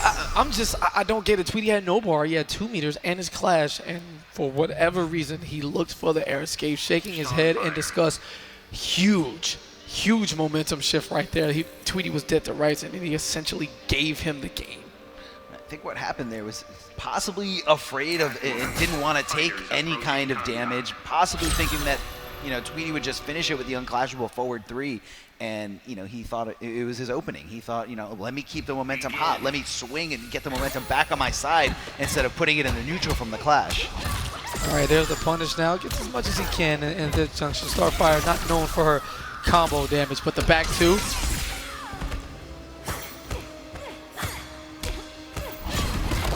All right, meter burns the hair flip. A lot of patience there. Looking to chase down another backdash. The placement of his Stardust really, you know, intricate and next level is Tweedy, as he usually hits it on point. But Semiij caught, hand in the cookie jar, trying to interrupt that blast. Instead, eats it face first. There we go, punishing that. Didn't meter burn it, or didn't have the meter to meter burn it and keep it, you know. Yeah, Tweedy a little too liberal with those hair flips, consistently throwing it out without the meter burn. I don't think he's not trying to meter burn it, but not recognizing it when he doesn't have the bar for it. So instead, eats a punish, dash up, back 3 as we get closer and closer to the corner. We've seen the work Semiij has put in, and right on cue, blowing up that wake up. Okay, Catwoman, I see you. Wow, face full of flames, get back. Expending that interactable in the corner and tricking him here. Instead of going for either of the follow-ups, he just stops and goes for the meter for back 3. Continues the combo and checks out here, trying to take this away right now, expending all his resources. And Semiij has a full stick of butter here, 4 bars or super. Can do anything he wants with it. You know, that's doing miles of work for Tweedy right now, just faking it out. There's a forward 1 to go under that back 2, looking for an anti-air attempt, and here we go again. Corner mix-up, blocked successfully. Charge out of the plus frames, but Semiij's gonna stay patient. Has 3 bars of meter, a full stick, and dies with all his meter and his clash. It is not a good feeling here. So many unused resources, untapped in that entire last round here, and Semiij shaking his head, checking his phone. Now I did hear that Semiij. I mean, there was definitely nothing on the phone. He definitely didn't like really look deep into the phone. It's just, you're at the point where you're trying to figure something out motion-wise. You know, get it out of your head and pay attention to what's really going on, because you gave away game 1. That's just facts, so no question. And your resource management wasn't as. It's not acceptable, you know, for a player of his caliber. You die with full meter and your clash is just like, ugh.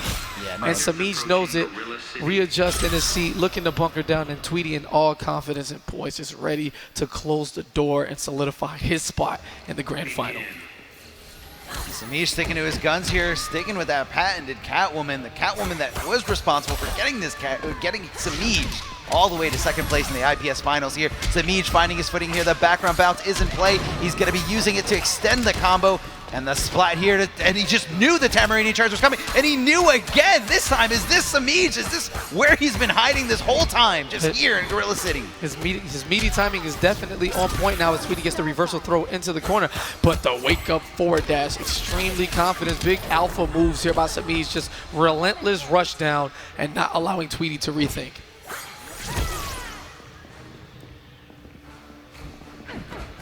whiffs almost the entirety of the string. No challenge from Tweedy. And the back three to catch the forward advancement. Thanks to the background bounce. Going to get a healthy amount of, wow, a questionable drop there, but still good chunk of damage at 377. I feel you weakening. I can't be tamed. 2 bars to 1, and Tweedy decides to hold on to 1. He knows it's going to be a blast from there. Never mind looking for the Peterburn forward 3, that overhead beam from Starfire, and it's just not getting him what he's looking for. Semiij all over the wake up of Starfire, and Tweedy doesn't want anything. He doesn't want to risk it. He's going for the delay wake up, trying to hold up his defense, but it's just not working here. Semiij trying to run away with this. He's in the corner. What's he going to do? Wake up gets fully stuffed here, and Semiij showing you how you hold down Starfire on the wake up. All right, instant rematch from Tweedy into the back three, backdashing under now, getting a bit frisky. Great placement of the Stardust right in front to stop an hyper-aggressive Semiij and his tracks right now, and we work it towards the corner. Tweedy backing off. Back through that stagger, doing so much for Tweedy, faking it, not going for the full commitment here, and is just able to catch Semiij off guard. This is a bad look here. Look at the chip damage so much now. Tweedy in the driver's seat, full control, brings out the wake up DP, and man, 99% health lead here for Tweedy. Semiij is gonna have to figure something out fast. Flipping over to the other side, a little. Yeah, and there's a punish. Semiij getting desperate here with the cat dashes. Gets the cross up. This could be the start of something. The hard splat, the semi-hard knockdown here, and again keeping Tweedy down when he's got him in the corner. This is where Semiij can really take control against this character. And just like that, he's cooking this life bar as fast as he got in that lead. Challenges the plus frames. Is Tweedy's going to lose that on the trade for the combo continuation? And man, you know how deadly the corner is in fighting games overall. And Tweedy's going to clash immediately. Cats gotta have secrets. A little bit of an overextension here by Tweedy, but he was just kind of, trying to play the safe game. Didn't want Semiij to utilize any bar to deal some damage to him. But Semiij trying to play the passive late game here and gets a clash of his own. Wow, and it's surprising that Tweedy even gave him the chance to clash there. You would think the forward 3, back 3 was coming in, but instead it's going to be 25% health regeneration for Semiij. And now the corner where we saw that first round get extremely ugly, extremely fast. And here we go. Semiij picking up where he left off in the first round of this match. Baits out the hair flip. Tweedy has no bar. Semiij building on block there. And catches him. This should be enough to do it. No, does not follow up with the combo. Instead, looking for chip damage. Not sure if Semiij looked to push block or whatever have you, but let's go of the button at the end. And Tweedy with the stare of death into the crowd. What's up?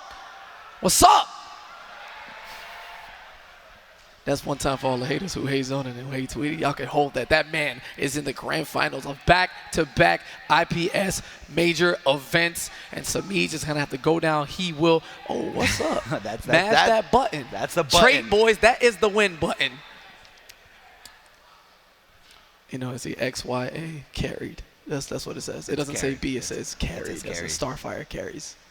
I don't know, you can say that, but if it's that easy, there should be other Starfires here. Well, there are a few. Nah, Tweedy's just a god. You got to hold that. But Semiij will be awaiting the winner of our next matchup. It is going to be Gross. Fresh off of that Forever King elimination, bringing out the Aquaman, going up against BioHazard, who's probably riding the most momentum out of anyone in the losers bracket, defeating SonicFox with an impressive Bane performance as he adds those to his collection over the years.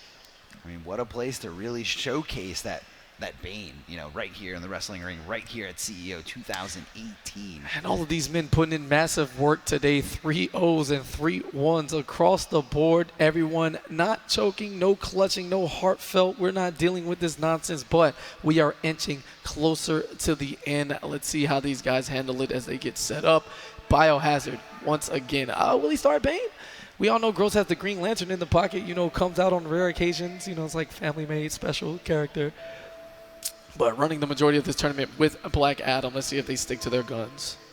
BioHazard, I feel like I've seen him going, everywhere. Even in this top 8, you've seen him picking different characters. Maybe his Starfire's just not ready. But, Gross, again, another player. I didn't think we were going to see Aquaman. I haven't seen Gross's Aquaman in a very long time, especially after, you know, the character was normalized. And It's a really good word. It was normalized. And, you know, he used him in this right situation, used him in a situation, you know, in a favorable matchup, or a matchup that at least he felt more comfortable with playing. You know, could be something to do with the wake-up, could be something to do with the normals, just being able to hold down, you know, Batman from starting anything he wants to start. But Black Adam. Bane. I feel like when Bane has...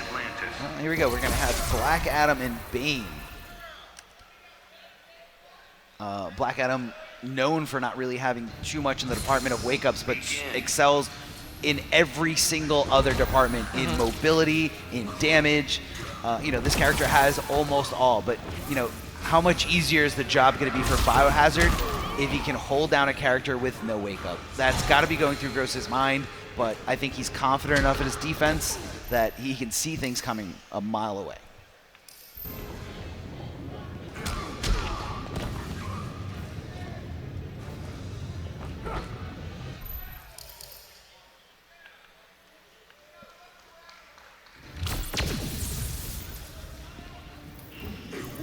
Test of strength. You're no match for a god. Even a god can be broken. Let's go, of hype.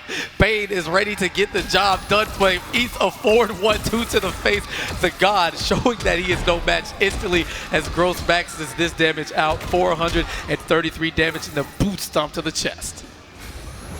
Going in with the elbow drop, and it gets a full combo punish here thanks to Black Adam's. He meter burns it. He wants it all. You are definitely no match for a god so far. This Ghost is just going to back off, keeps it safe, reads the command grab, and yeah, here comes the win button. Who's the actual god here? Oh yeah, the king of Kahndaq. Playing the neutral game with those lightning hands, great horizontal hurt box to try to check your opponents on the way out. And again, Gross with the hyper galaxy brain reads here. He just knows everything BioHazard wants to do. Are you going to let him play, Gross? No? All right, cool. All right, 1-0. There's the win button here. That was snap of his fingers and the trade, foot diving his way right in, just cleaning house here. BioHazard not feeling good. Didn't even get the opportunity to really knock him down. Now, we've seen Bane sets being, you know, complete polar opposites of each other, game to game. I paid the same amount for that match as the people paid to get in this arena. Back on coming in, back dashing out of the command grab once again, and Gross just knows all of the reads so far. Like, how do you do this? Looking for something here, looking for that down two, and Gross backing off, doesn't want anything to do with that Venom. He heard the Venom and he decided to back off. Here's a punish for BioHazard. Can he get something started here? All right, now let's see how deadly BioHazard is. He finally got the hit, and that was on the same side. Wait a minute. That's why Gross freed him up like that in the first round, because one touch equaled death. And look how aggressive BioHazard is being, even with the debuff active, showing Gross he is not afraid to contest no matter what the situation. Plus frames into the follow-up now. Oh, just walking out of the distance, but getting clipped by that overhead. Low, once again, BioHazard putting on the layers into the mix-ups, but fantastic block there from Gross. That could have spelled death. Oh, this is going to hurt so bad. The level 3 debuff, and BioHazard still in the corner, getting opened up by that overhead, but no commitment here by Gross. All right, gets the continuation. Raw cross-up of the regular variety, just simply jumping over. But BioHazard now has Gross's back to the wall. Level 3 Venom ready to go at any press of the button, and a bounce cancel active, which can lead into a life-breaking transition. Plus, no punish on the down two. Instead, Gross gets the punish on the whiffed elbow drop and just wakes up. Why not? I mean, he did have armor-breaking property still there while he was waking up. Very unfortunate situation. That forward 3, that twisting acrobatic jump is going to dive over the command grab. And whoa, swinging for the fences is BioHazard. Yes. Challenging that forward dash. Gross ready to see it, ready to recognize it, ready to punish. All right, Gross still in big time trouble here. Bane is going to be able to recover whatever he wants, and we're talking about one guess as BioHazard stays extremely defensive right now, waiting for that level 3 debuff to run out, and he's going to be right back in this anytime soon. Armor activated in the meter burn forward 3 to get through it. It's going to hurt, but it's not going to be enough. Tries to snatch him out of the air. And goes for it again. Whoa, very questionable hitbox there. He should have gotten grabbed according to, I don't know, probably everybody, and he just wakes up raw.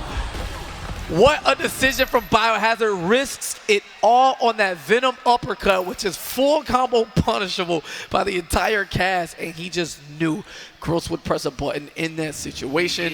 Tying it up at 1 game apiece. Very unpredictable set. The overhead leading into the command grab, holding on to all this momentum here, letting the debuff rock because it's only level 1 and it's already up, trying to snatch him out of the air, trying to just keep the momentum going. Oh my God, and BioHazard will not take his foot off the gas. The tombstone from the skies and the Venom uppercut. Wait a minute, do we have a shift? That is a true perfect there on the first round. BioHazard has not gotten touched, still hasn't gotten touched, backs off, doesn't get the lightning cage punished, but still keeping on the pressure. I think BioHazard wasn't quite okay with being called free in that first game. Gross in big time trouble here. He hasn't actually got a hit in this entire set just yet on this game, excuse me, not the set. And okay, Gross has said, oh no, level 3. I thought it would break it. No. Desperation super. And not even gonna let it rock. He's gonna quit out of his own super to show BioHazard, you're not gonna perfect me in my home stage, young man. Hold up. How do you even get in that situation when Black Adam has a character power like he does? That was actually free, but like that super, I feel like the score should be 2-1 Gross right now because he hit it and he quit on his own super. What's up? A little bit of a little taste of the online ranked life. You know, you just wreck someone man. 2 games, and then they wake up with super. I would not get perfected. All right, and BioHazard on the tip of his foot. Great spacing, opens it up with a 400 damage combo, the ragdoll, and picking up exactly where he left off. Gross has not been able to play in about 2 rounds and a half, but the patented signature down 2 coming out, and Gross finally gets to open back up. Oh, gets the throw here. Knew BioHazard was going to be respectful in that situation, especially because Venom wasn't up yet.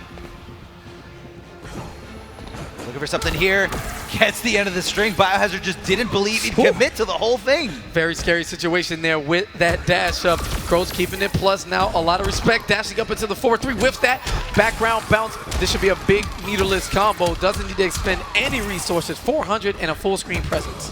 Now you gotta watch out, BioHazard does a full bar, but he gets punished for that dash, and again, Gross ready with his finger on the trigger, ready to punish him. Now this is the mark of like true like top guys. Gross got freed up in that last game, but he's able to shake it off instantly and come back with the poise and just stature to stay in control. Near full meter for Gross now. We've seen he's done a super move, albeit in a very specific situation, but not afraid to use it.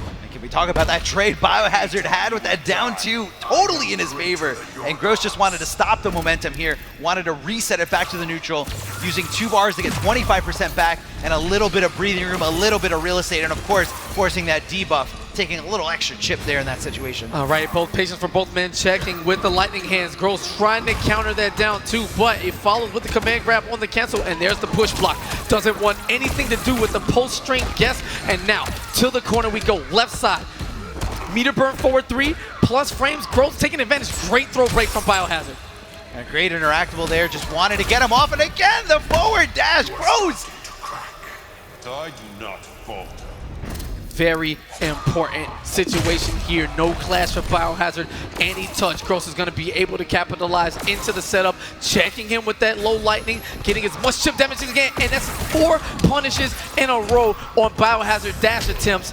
And he's waking up. Gross tries with the wake up his own, but no, level 3. Look at the damage. Great throw tech, but no. The meter burn up. Venom cut is just so ugly, so crazy on that situation. Clutch air escape from Gross, but not enough to get the job done. He is going to go home in 4th place as BioHazard pandering to the crowd like the true wrestling fan that he is. Banye. getting the job done, breaking backs, tombstone power drivers, neck braces, all of it. 2 matches away from the title as the momentum carries on. He is now defeated both the 2nd and 3rd place point leader. First on the way, but can he get through Semiij? We'll find out after this short break.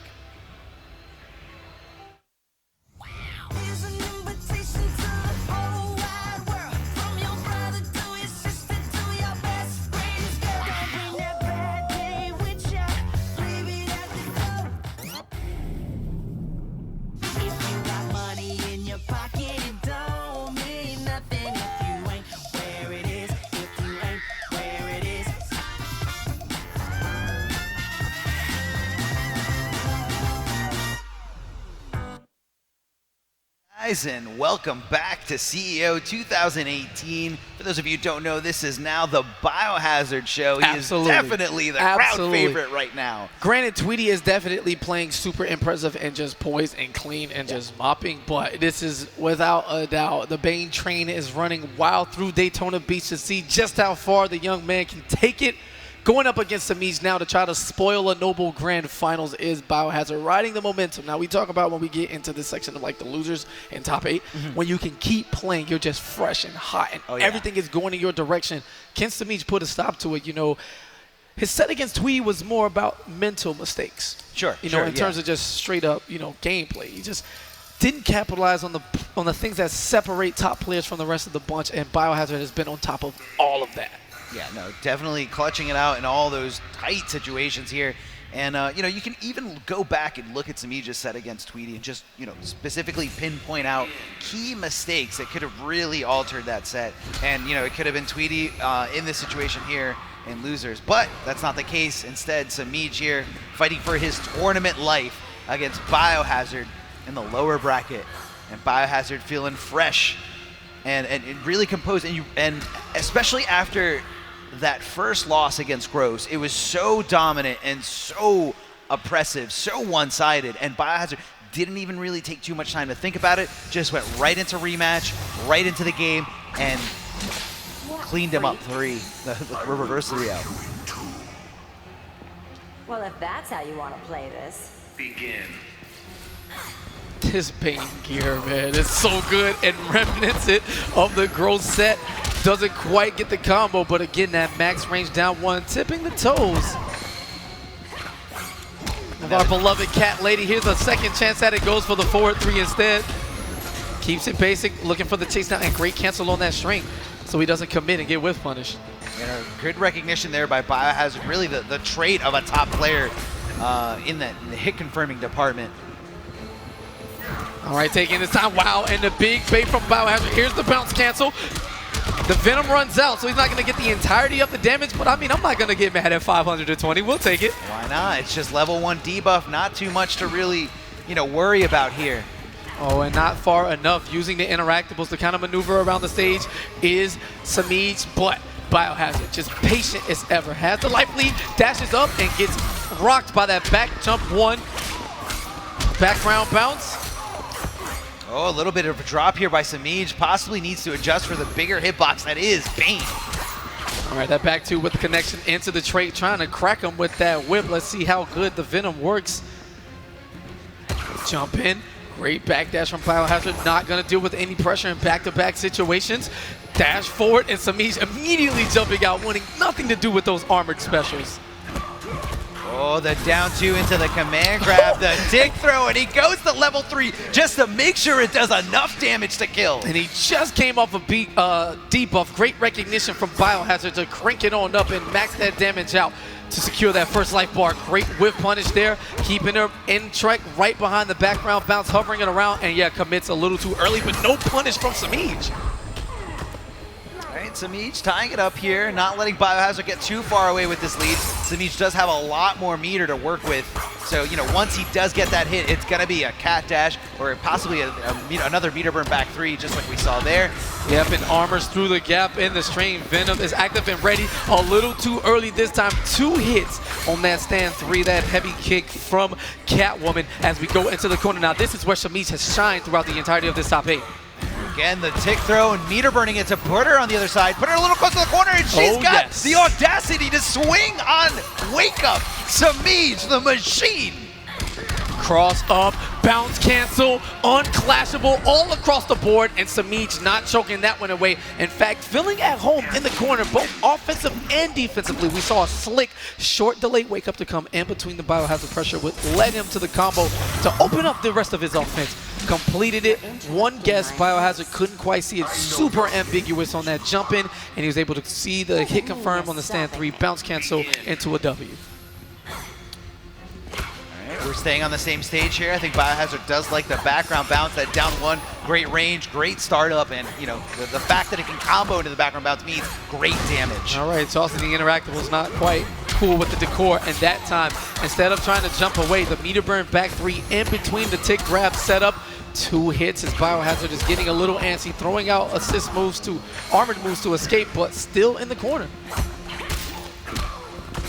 Sneaking Semiij there, trying to armor up, trying to meter burn back 3 out of the pressure here. BioHazard making sure that this combo hurts and holding on to the momentum. And just a ragdoll toss. However, on the continuation, the gap in between that string, Semiij meter burn back 3 placement so well as BioHazard drops it again. Very crucial drop there. Now he's still fighting to get rid of that great health bar. Gives up, which is a very important lead. All right, armor on armor. Out of nowhere with the reversal, the Wake Up DP from Semiij. Why not? You can look to convert that into about 300 plus damage, but instead BioHazard going to remain patient and meet him. Red health dashing up. Recovers in time after Semiij checks the dash a little too late. And there it is, the neutral jump. Not really a punish there, but a situation where you don't get thrown, which is, I think, okay for Semiij. And the neutral jump, knowing that BioHazard looking for the background bounce, and there's the adjustment to the combo. Semiij, the machine, working right before your very eyes. Oh, an overcommitment there on these interactables for BioHazard. He just wants to get him, but catches the landing, recovery frames, and a Wake Up DP again. Yeah, he had his clash active, so why not? Has a 4-bar advantage. I like it. Calculated risk from Semiij, and he's going to be okay with giving it up. Sick. Dash up, neutral jump. He just knew BioHazard was going to meet him at the junction. Challenged immediately to stay away from those armor and buttons. And BioHazard right back at you. Race to the interactable.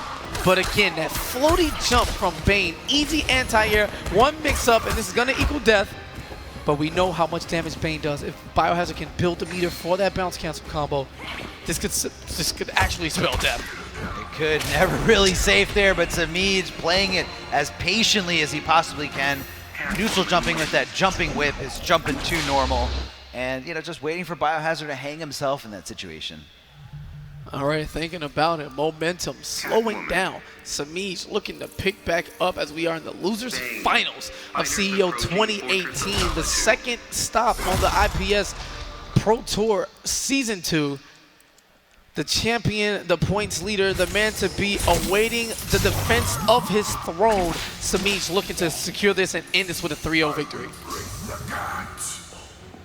Not today, meathead. Begin. Does it have the same ring to it? Break the cat, break the bat? Yeah, it rhymes. It's fine. Okay, if it rhymes, it's fine. There's the knockdown on the Bane charge, chasing in and not watching his leg. Big boy stomps. Again, ragdoll toss it to the corner. Great anti-air, and even gets a dash under. So proficient, so recognizable to everything is Semiij. And again, the corner. This man is just an entirely different tier of his own, as he's been here throughout the entirety of this top 8, and he is putting in the work. BioHazard needs to make some kind of adaptation in this situation, needs to figure out what he's doing wrong here. Flipping Semiij over to the other side to the corner, but Semiij does have access, and it's a pretty easy escape there in that interactive.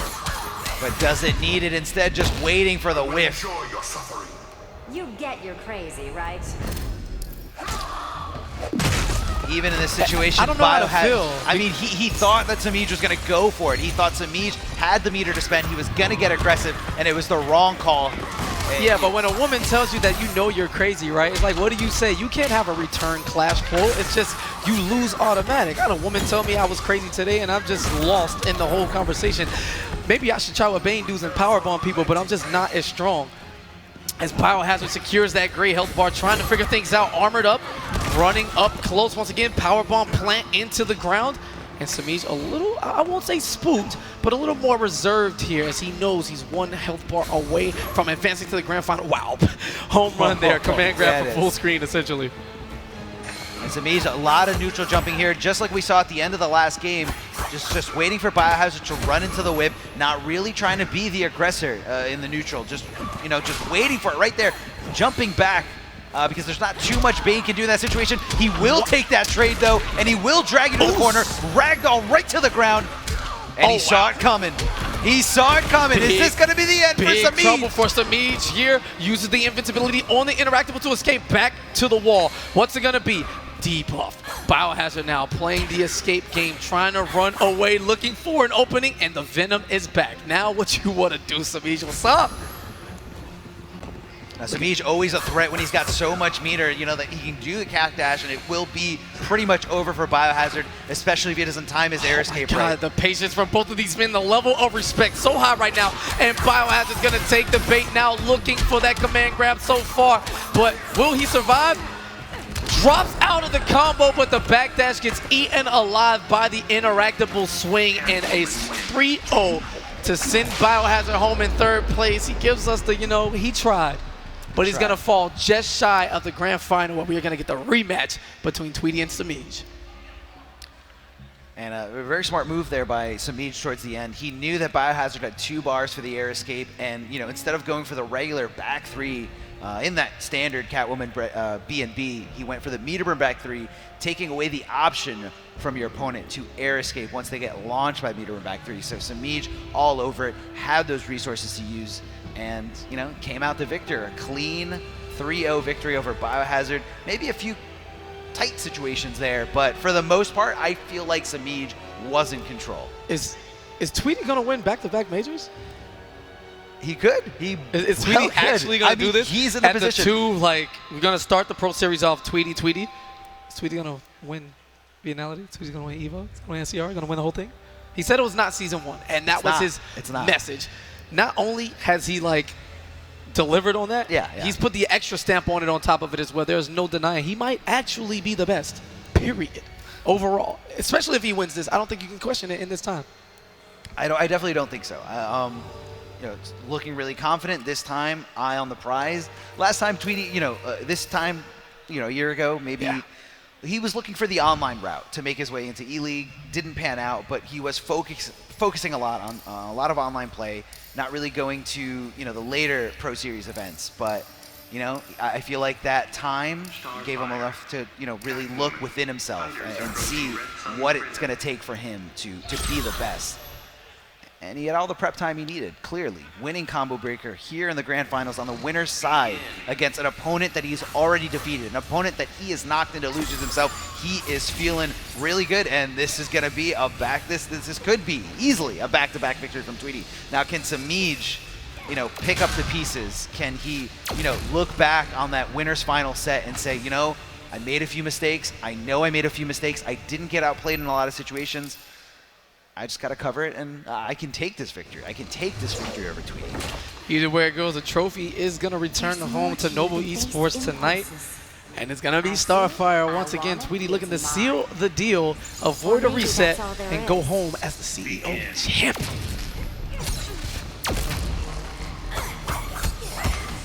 All right, first hit has not been awarded yet. First hit so important, giving you that bonus meter there that Starfire has, as you can see. Few options here and there. You can go for a meter burn forward 3 just like Tweedy did there. You can even just meter burn that trait, the trait that everyone loves so much. The back 2 as a great anti-air and a great transition into the back 3. All right, gets the continuation on the combo there. Great meaty swipe with that standing 2, just going across Semiij's head, covering both the short and long delays. Meter burn back 3, and again, Semiij, these last 2 sets, all of these neutral jumps on big time reads, looking for these advancing normals, and they're just coming out into full combo punishes, staying aggressive up front, and we are in the corner. This is Semiij's house, offensive, defensive, all around, into the knockdown here. Won't be enough to kill, but gets the meaty setup. And again, it's all about keeping Starfire down, not giving her access to the wake-ups, but thanks to that one-time use of Interactable there, Tweedy does edge it off over Catwoman, and that Catwoman just needs to breathe on Starfire to get rid of this tiny little pixel. How far can Tweedy take it?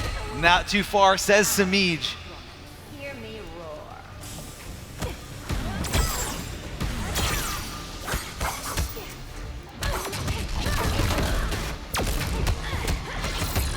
Air dashing over to the other side. I mean, look how threatening Semiij is. I mean, Tweedy he has the control, but he's playing the space game. Got caught lunging out a little too far and baits out the wake up, and another one right on top of it. Neutral jump. Feel you weakening. Never underestimate a classic.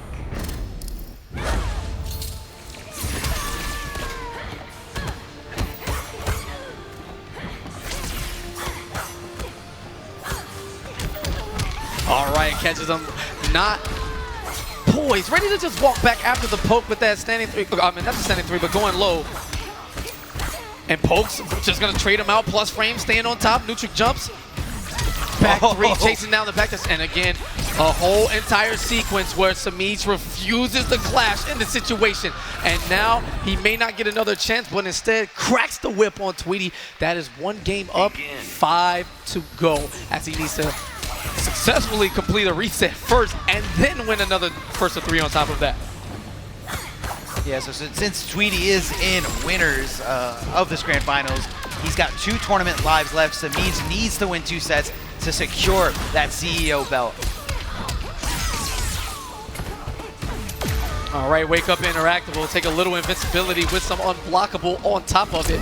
Wake Up, keeping it safe, and challenges, expecting the high pressure from Semiij. Tweedy goes right under it with that low poke of Starfires. And again, you see the neutral jump? He's not just pressing buttons. He neutral jumps and then he reacts accordingly. It's actually ridiculous. I mean, that's what it is with that neutral jump too. The whip so far away, you can really just kind of hope that your opponent goes into it, but Semiij is a step beyond that. He's reacting to the opponent, just like you said, and Semiij continuing that corner pressure here. This is not where Tweedy wants to be. He does have access to that interactable to get him out of there. Unblockable. And a little bit of ice on the ground. Semiij trying to make sure he blocked it before he walked up close anymore. Nice challenge from Tweedy, keeping things safe, and the reversal throw for one, shifting positions. Jumping in with that jump in 1 here, the splat. This is not where Tweedy wants to be, especially when he's at a life deficit. And Semiij opening him up over and over again, and the Tamaridian charge gets him out and chases him down with the cat dash. That was crazy. It wasn't actually a punish, but whatever Tweedy went for after, Semiij chased him down, and the meter burn back 3. This is an entirely different situation from what we saw in the winners final. A far cry from the mental mistakes that Semiij made across the board. Checking him there with that down 1. You know, it's such a great option against Starfire in that range, because you know that's the button she's going to be going for. Freezing her mid-air. Hair's still on fire, though. That's okay. We don't talk about that. It has its own animations. Hard knockdown, splat into the corner, forced to deal with these mix-up situations, but Tweedy, Stardust into the trait for the pushback. Cashing out on that character power here, pushing Starfire back in the trade with the down 2. Not something you want to do. And bounce canceling with a forward 3 here. Yeah, that was some optimal stuff. 456 damage. The little twirl toes chasing him down as he tries to run away from the back dash. So majestic. It's so pretty as Starfire. She just glides across the screen.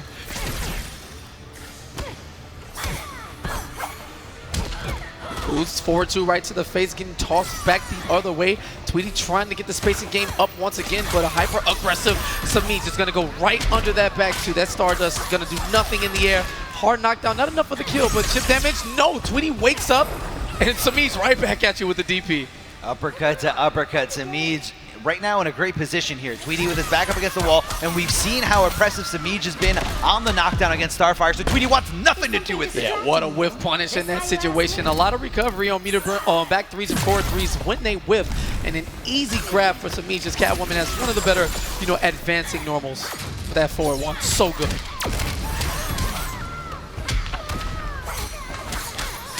All right, knocked down into the corner. We've seen this story before. How does Semiij decide to capitalize? No, he's just going to play respectful. Blocks it, but the meter burn overhead. This is going perfectly. Ooh. Still not hot enough for you? Oh, both of them just punting at each other like it's nobody's business. Big whip of the crack to go to the corner. Other way, we pack up 1-1. No health, No meter, no clash, just raw fighting games the old school way. And no punish there by Tweedy, letting Semiij get away with it, but the meter burn back 3, this should be enough. The air escape, what's gonna be the situation? The Tamaranian charge! Sir Tweedy finally on the board in this set, not trying to take this so lightly. Would it happen 2-1. any other way? I mean, of course, they have a flair for the dramatic. Tweedy, as we saw, early in the tournament, going down, and he's been in 0-2 down 2-1 situations. He's been able to run it back throughout the tournament, staying in the winner's side. Just trading back and forth with the down ones, trying to get something going, trying to get something started here. Both players, and Tweedy just pushing away, and Semiij dashing his way forward to his offense, to the opening. Meter burn back 3, Tweedy trying to keep it safe. A great universal option from every character. And here's the interactable explosion, not gonna be there, but what a drop here, chasing down the Tamaranian charge. Not a punish, but Tweedy was trying to do something but block. Oh, and the cross-up, very ambiguous. And Semiij looking to close the door on set 1 and force the reset here. The quest for the title gets closer and closer. He can probably taste it now. Backing off, and Semiij keeping his composure, not going with a backdash because he knows this entire set, Tweedy's been doing a great job of just chasing it down. And that backdash is probably one of the best defensive options that Catwoman has. Right, trading stuff in an interruption now. He's been backdashing and blocking for the most of it. Let Tweedy get extremely comfortable and throwing out that string, and now has the confidence to try to open it up and attempt it. Successfully does so, gets Tweedy off of his clash, and he doesn't have much in the department of meter as well. Oh, sick, the evade. That was too nice. Going under both the Stardust and the character power. Gets the bar for the cat dash meter burn, and one guess can lead to death. But we're just going to have to wait for it a little bit. Maybe 5 seconds. Hold on. The reset is coming. I promise. You promise? All right, everyone. KP promise. KP promise, but Tweedy is trying to promise something else. Not going to let Semiij take it so easily. Slams him with the unblockable interactable.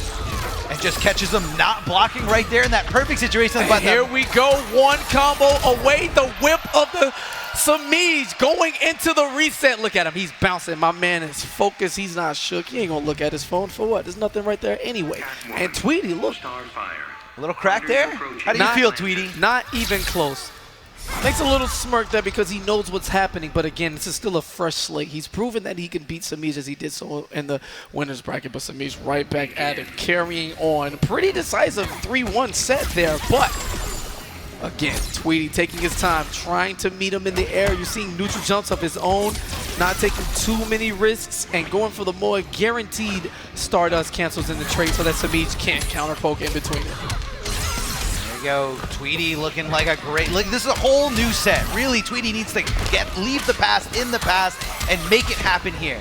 But Semiij again trying to hold on to the momentum. Same side, doesn't matter. The corner is the story of this grand final set. But will wake up armored throw. Not sure what's going on. Yeah, Tweedy's just gonna get rid of all the interactables. Doesn't want Semiij jumping around like a madman. And the marbles, Aquaman can clean that up later. They'll be fine. Very interesting conversion here, a little bit of a drop, but Tweedy, I feel like almost a waste of 2 bars, especially with the down air escape. And the check, big confidence on the read there with the cat dash and the early clash coming out from Tweedy.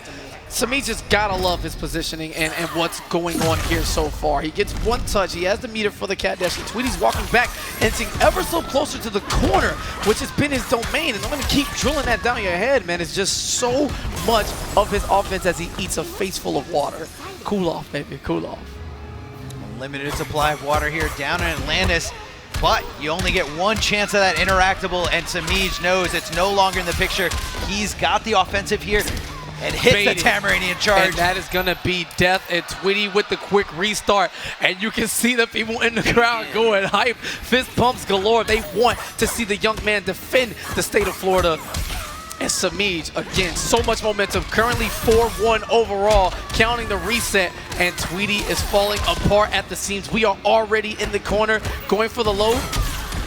Great meter burn back 3. I feel like he's kind of holding on to that resource in the corner, the interactable. He wants to make sure there really is no true corner here, and he's sticking with this stage. All right, patience. Bozeman throwing out feeler buttons to see exactly where they are. The dash forward, this time Semiij being a little bit more patient so he doesn't get armored through. And Tweedy with the safe stuff. Straight to the face. Yeah, and he's going to get punished for it. Open up. Read like a book as Semiij just clearly calculated here. Again, stopping the wake up, stopping everything that Starfire's trying to do. It's just kind of like an option against a lot of multiple options. Starfire needs to reevaluate what she wants to do in the corner. Yeah, and Tweedy getting a little too wake up happy. Semiij meaty timing on point, denying it. These are not invincible wake ups. They are not going to fly. But keeping it safe with the meter burn on the hair flip, expends all the bar he can in order to get that kill. And it's a great decision this time, but stop on the cat dash read.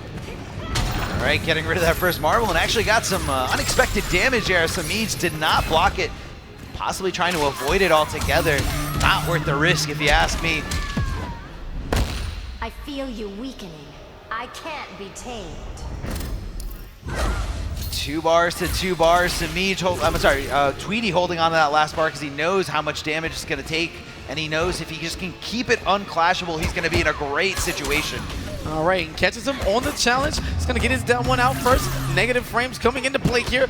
Running down the twirly toes from Twinkie, trying to follow Semiij, but again, that neutral jump. Keeping everything safe, looking for the big time reads. More patience. Dashing forward, possibly trying to chase down that backdash, but Semiij gives him the neutral jump instead and trying to find his way in, trying to find his opening, especially because he's got a bar to Tweedy's no clash, no bar, no resources. Wow, and doesn't commit. It's Semiij not expecting it to hit in the meter burn back 3. Although he had spended the bar, very fortunate for Tweedy to get away, and Tamarani in charge to the face. No escape for Semiij as Tweedy stops the bleeding. Back on the board, 1-1, and now the shift. Who responds? I feel like the person who wins the next game is going to win the entire tournament, but we'll see how that works out. I mean, it's a huge momentum shift here. Semiij in complete control in the grand finals so far up until this very moment here. Now it looks like Tweedy trying to take it back, trying to put it back in his corner as he ties it up 1-1 in this final set. This is the final set no matter what. Both players on their last tournament life here. A lot of pressure on the line here. Trading those down ones, and Tweedy getting that overhead to connect and getting the momentum here. Tamarani in charge, and a very great throw by Semiij, recognizing that Tweedy is not really the player to back off when he's, at negative.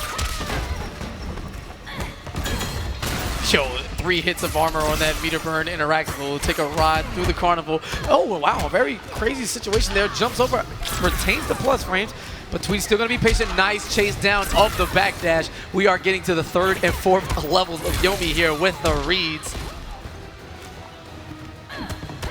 Jump in, gets blocked by Tweedy. Smart stuff here, recognizing that as soon as you go to the air, you gotta look out for that overhead, but you gotta also watch out for that meter burn back 3 down here on the ground. But Tweedy looking to chip away. The Tamarani charge misses, and the cat dash chasing her down over to the other side. And Semiij trying to see how far he can take this little pixel. Oh, big mistake there from Tweedy. Can't get that life bar. Now he's going to eat the combo. Yeah, he has the clash. And I'm just so impressed with the spacing and how smart these 2 players are, man. They are definitely, a cut above the rest here. And just outside of the range, Semiij knew that. Again, with the spacing, they know the game so well in and out. And that practice is just showing off in spades here. Sniping this Tamarani charge out of the air. Conversions in every way imaginable. Semiij continuing with the momentum and catches the Tamarani dash once again. This may be enough for the kill. It is. It's Semiij now 1 game away from winning CEO 2018. And he took that little pixel literally as far as you could possibly go. He's feeling good, but Tweedy trying to put a stop to that train and trying to put a stop to that backdash. 468. We are doing the big boy damage right now. Down 2 gets the trade. This time Tweedy on point with the anti-airs. And Semiij card pressing buttons, eats the hits. Yeah, and Tweedy, he's hyper-aggressive. I like the idea. Probably tried to stay airborne to avoid the explosion, but instead dashes into it, and we all know just how dangerous Semiij has been in this corner. And the crack of the whip right there in the corner, and somehow the Tamarani charge doesn't get stuffed there by Semiij. Possibly Stop a it. mixed. Stop it. The evade on the projectiles. He wants to stay a little bit longer on this health bar and gets the jump in 2. Back in control. Semiij now 1 sequence away. Tweedy needs to put a stop to this little pixel. He saw what it did last game. He said no more games. Tamarani in charge, was going to meter burn it if he did block it, and the meter burn back 3. Tweedy taking the lead in this game 4. All right, so much emotion, hearts beating, pounding throughout the chest of both of these men. Tweedy not trying to get reset and lose. Semiij with the pride of Florida on his back, playing tremendously here in this final set. I feel you weakening. Never underestimate a classic. 2 bars to 2 bars. Let's see who's going to spend what, and Tweedy using 1 bar for 15% of a health Ooh, and regain. a big miss. That is a full combo punish. And guess what? Corner carry is the name of the game with this combo. Neutral jump again, keeping it plus, spending all of his bar. Knockdown. Tweedy in the blender here. How is he going to escape? He does not get the meter burn, back 3 broken, and this could be it. Does he have enough? Gains the meter, hard knockdown, and chip damage away. And Semiij looking, no, Tweedy fighting back, and that is it. Semiij wins CEO 2018. Welcome to Daytona Beach. Leaves Tweedy a bit salty in the chair. You gotta wait for that handshake, my brother. Gives it to him. A little salt there, but man, what a fantastic performance from Tweedy. But the young kid, can I do it? You can do it. Florida boys, what's up? Oh, okay, go ahead. Okay. Semiij, the machine, well calculated, studying all the matchups he needs to do, making all the adjustments, and keeping the mentality that a true winner needs to keep in that situation. It's really, really tough knowing that you have to go to grand finals and face the man responsible for knocking you into the loser's bracket and just shaking it all off and saying, this is a new set, this is a new, you can't live in the past, you have to move forward. And Semiij did it. He is your CEO champion. What a fantastic performance, top to bottom. You know, BioHazard making the run, Crows breaking out the Aquaman, Tekken Master all over the map. We weren't even sure, like, you know, he was kind of floundering, made the top 8. Sure, HoneyBee, who, we got an OS for him, and it's a fact. The only reason HoneyBee lost is because he was introduced as the Flash Lord God. You got the name wrong. That wasn't actually HoneyBee. It was Doppelganger. I don't. But because of the integrity of the tournament, we can't run it all the way back then again. So we're going to just leave that alone right there. Stop confusing everyone. Okay, so, you know, a lot of talent here in this top 8. Yes. So many comebacks. You know, we did start off a little bit more dominant, a lot of 3-0s pretty much down the line, but once it got down, you know, to the nitty-gritty, once it got down to those few top players, just so many great sets. The BioHazard comeback on Gross dominating BioHazard in that first game, and BioHazard completely shaking it off, and there they are, the best players in this scene. And Tweedy, Man, it's such a rough scene. You look at everybody in the ring all interacting with each other, and Tweedy's just kind of there. You know, it's gonna be the hardest thing for him to, you know, that pill to swallow. But as we get everybody lined up for the belt presentation, we're gonna send you back down to Joshua Gray. CEO 2018, give it up for our Injustice 2 top contenders. In 7th place, Nasser Esports Tekken Master.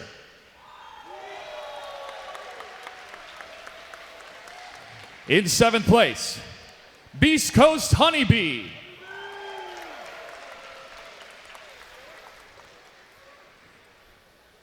In 5th place, Forever King.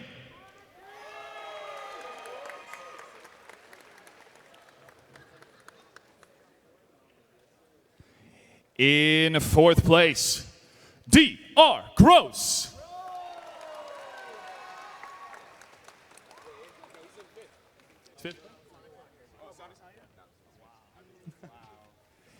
In 3rd place, the Flash Lord God.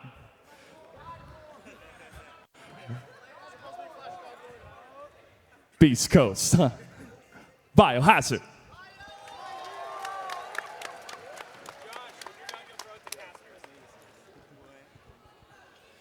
In 2nd place, Noble Tweedy.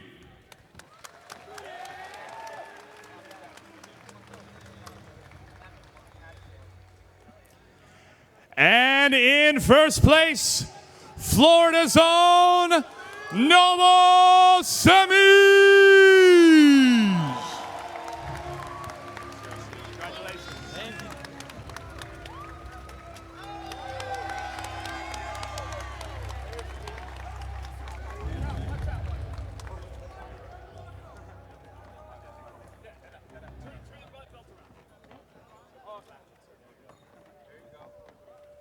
Give it up one more time, ladies and gentlemen, for our contenders. CEO 2018. You've been phenomenal. Commentators, take it away. All right, so we saw Semiij, you know, with the belt upside down. He didn't know, but then he figured it out. Adaptation. That's how he won the tournament. That's it. Facts. That's He's just it. a god. He was just trying to simplify it for everyone at home. Like, this is what I did. I was fighting Tweedy upside down, so I just flipped it around and decided to win. Also not pictured there, SonicFox also getting 5th place. He's out playing other games because, you know, he's SonicFox. But, yeah, great. Congratulations to all the guys, you know, putting on the show for sure. Bane, just that was my highlight. I love to see it so much. And, you know, to see Florida defend the turf. Semiij definitely been knocking on the door for the longest of times. We saw him fall so many grand finals over the course of the year or year and a half since Injustice has been out. And it's great to see the young man finally put the stamp on it. So, Sure, definitely. we'd like to thank everybody for tuning in, man, for the folks here at CEO 2018 Live in Daytona Beach, Florida. This has been CEO Second Leg. Vianality up next. We will be taking the trip to Austria for Darth Arma. I'm Katana Prime, and we will see you next time.